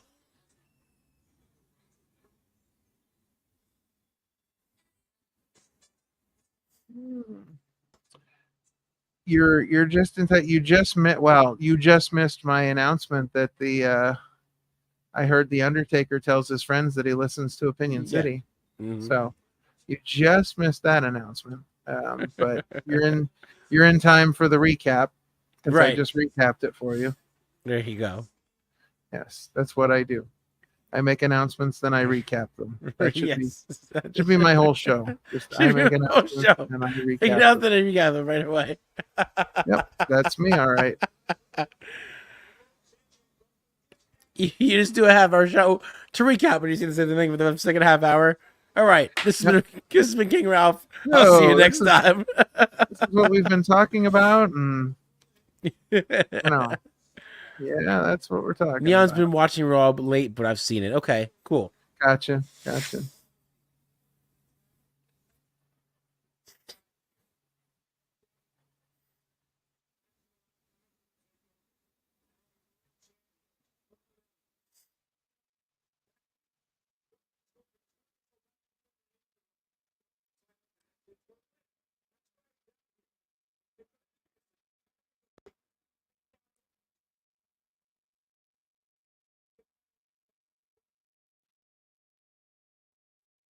How long do you envision them making Gunther champion for? As world champion? I mean, I see him at least. I see him at least being champion till Mania next year. At least. I think Gunther's gonna have a great run. Oh no, that I agree with that. I'm just curious. I was just curious to know how long you thought it was going to be, because I definitely think it should be at least up until Mania, if not past Mania. Mm-hmm. I'm not saying it has to be as long as Reigns, but it should be as long as one of his others, as some of his other reigns that he's had. Yeah. Maybe in like the 600 to like 700 range, something of that. Like it doesn't need to be 3 years, but like maybe a year and a half. Yeah. Oh, definitely. Have him hold it for a while. Yeah, it's gonna be, because I can see, I can see them doing, something special with him at Mania next year. Like I see it. I see him being a different type of champion. I see him, having more of a sort of, he's sort of a throwback as far as champion. Oh yeah, absolutely. He definitely feels like a older. It's very old school, yeah. Like maybe like placed in a different time. Kind of champion.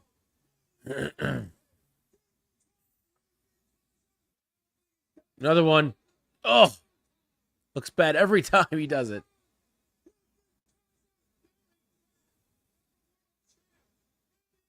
Shouldn't the ref have gotten to like 75 by now? Right.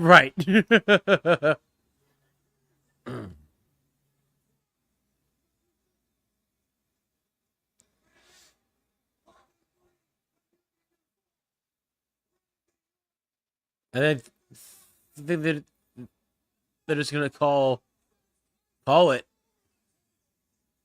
Is he even counting at this point? Oh, never mind. So in the ring. Can you tell me? Because I'm thinking of one thing that Gunther is doing that I think is the greatest thing that a champion can do, and something that champions really don't do anymore. What? He's wearing the belt. No, he's wearing the belt. Oh, he's wearing the belt. Champions don't do that anymore. Right. It's not a thing anymore. Cody does it because he's usually doing other things, like with his hands and singing and all that nonsense. Or he's flinging it around like as he's running out of the ring.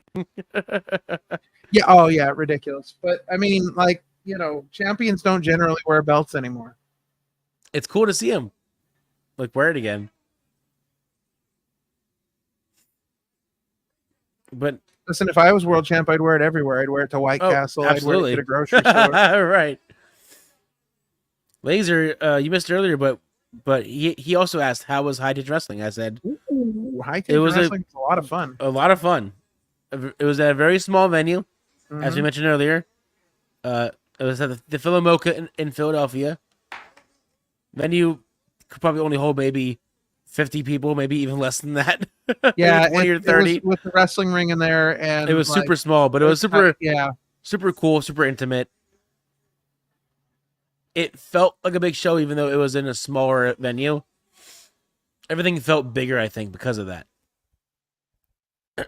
Yeah, it was quite a crazy event. Great matches, a lot of good wrestling.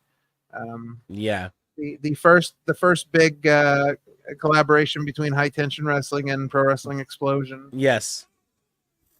CC Boost and Dylan Mesh had a match that was insane. They wild match. They went out into the street. Yes, they went outside because, yeah, it was just great. It was a lot of fun.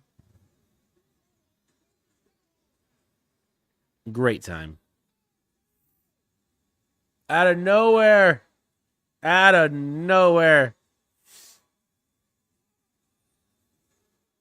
Literally out of nowhere that time. Indeed. Orton lives to survive another day. Well, I'm pretty sure that no one on God's green earth thought Ludwig Kaiser was going to win, including Ludwig Kaiser. Ludwig Kaiser got the, Giovanni Vinci sitting at home going, I'm going to be on SmackDown, but I knew that wasn't going to happen. Right. Oh, geez. A little preview of what's to come. Heck yeah.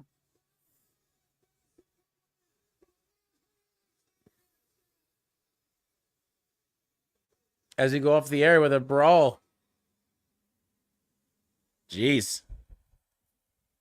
It'll be interesting to see come Bash at Berlin if this is going to be a Bret Hart in Canada situation.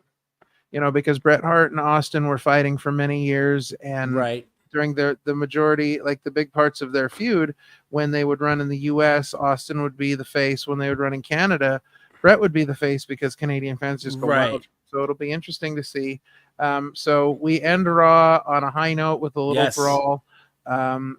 Just to remind everybody where we're at here, we have 4 full matches signed for Bash at Berlin.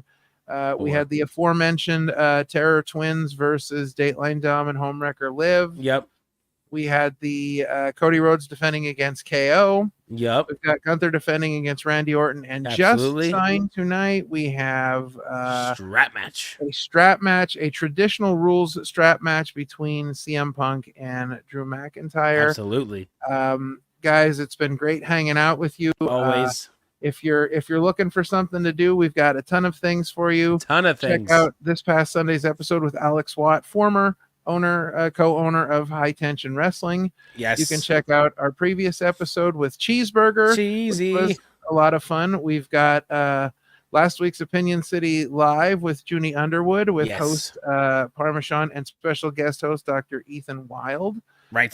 You can check out the very first episode of Grappling with the Grooves with our special guest Shay McCoy of the Outfielders and Kenny Pete from the Mystery Men. Yep. And don't forget, on Friday we have Chillin with a bro, some bros, many bros, none bros. We don't know bros. We don't know, just bros. There's so many possibilities. Possibilities are endless. Yeah. Endless. In addition to that, guys, head over, check out the Discord. Join the Discord. Join the fun over there. Join the fun. Yes. There's a lot going on. If you are so inclined, not only do we have our Wild LLC Let Us In merch, but guys, we also have some great looking Monday Night Raw merchandise as well. Yeah. So please check all of that out. It has been a fun evening. Raw had its high and low points, but Sean, match of the night for you? Probably Sheamus versus Dunn. Okay, that was a great match. Banger of a match to start off the show. Yeah. For me, I think it was the triple threat tag match. That was with good the too. Women's title, because I really enjoyed that. Scale of 1 to 5, what do you give tonight's show? 4.3. A 4.3? 4.3. I'm gonna go. Okay. Low 4. Interesting. I'm going with a 3.67. Okay. It was not a great show by any means. It was not a bad show by any means. No. As I mentioned, I think they completely dropped the ball with Bronson Reed this week. I think it's too early to lock him into a feud yet. I think he needs to be more of a monster. Just wreck every house. week. Yeah, just wrecking house. But it is what it is. So Monday Night Raw, another Monday Night Raw in the books. We've got 2 SmackDowns and a Monday Night Raw before we get to Bash at Berlin. We've got a little bit of the card still to fill out yet. I feel like we're gonna get some more things, maybe some things on the SmackDown side this week, because it is a very Raw heavy show at the moment. Yes. So I think we might get some SmackDown matches to fill in this week and next week. So guys, it's been a fun evening. I'm King Ralph, he's Parmesan.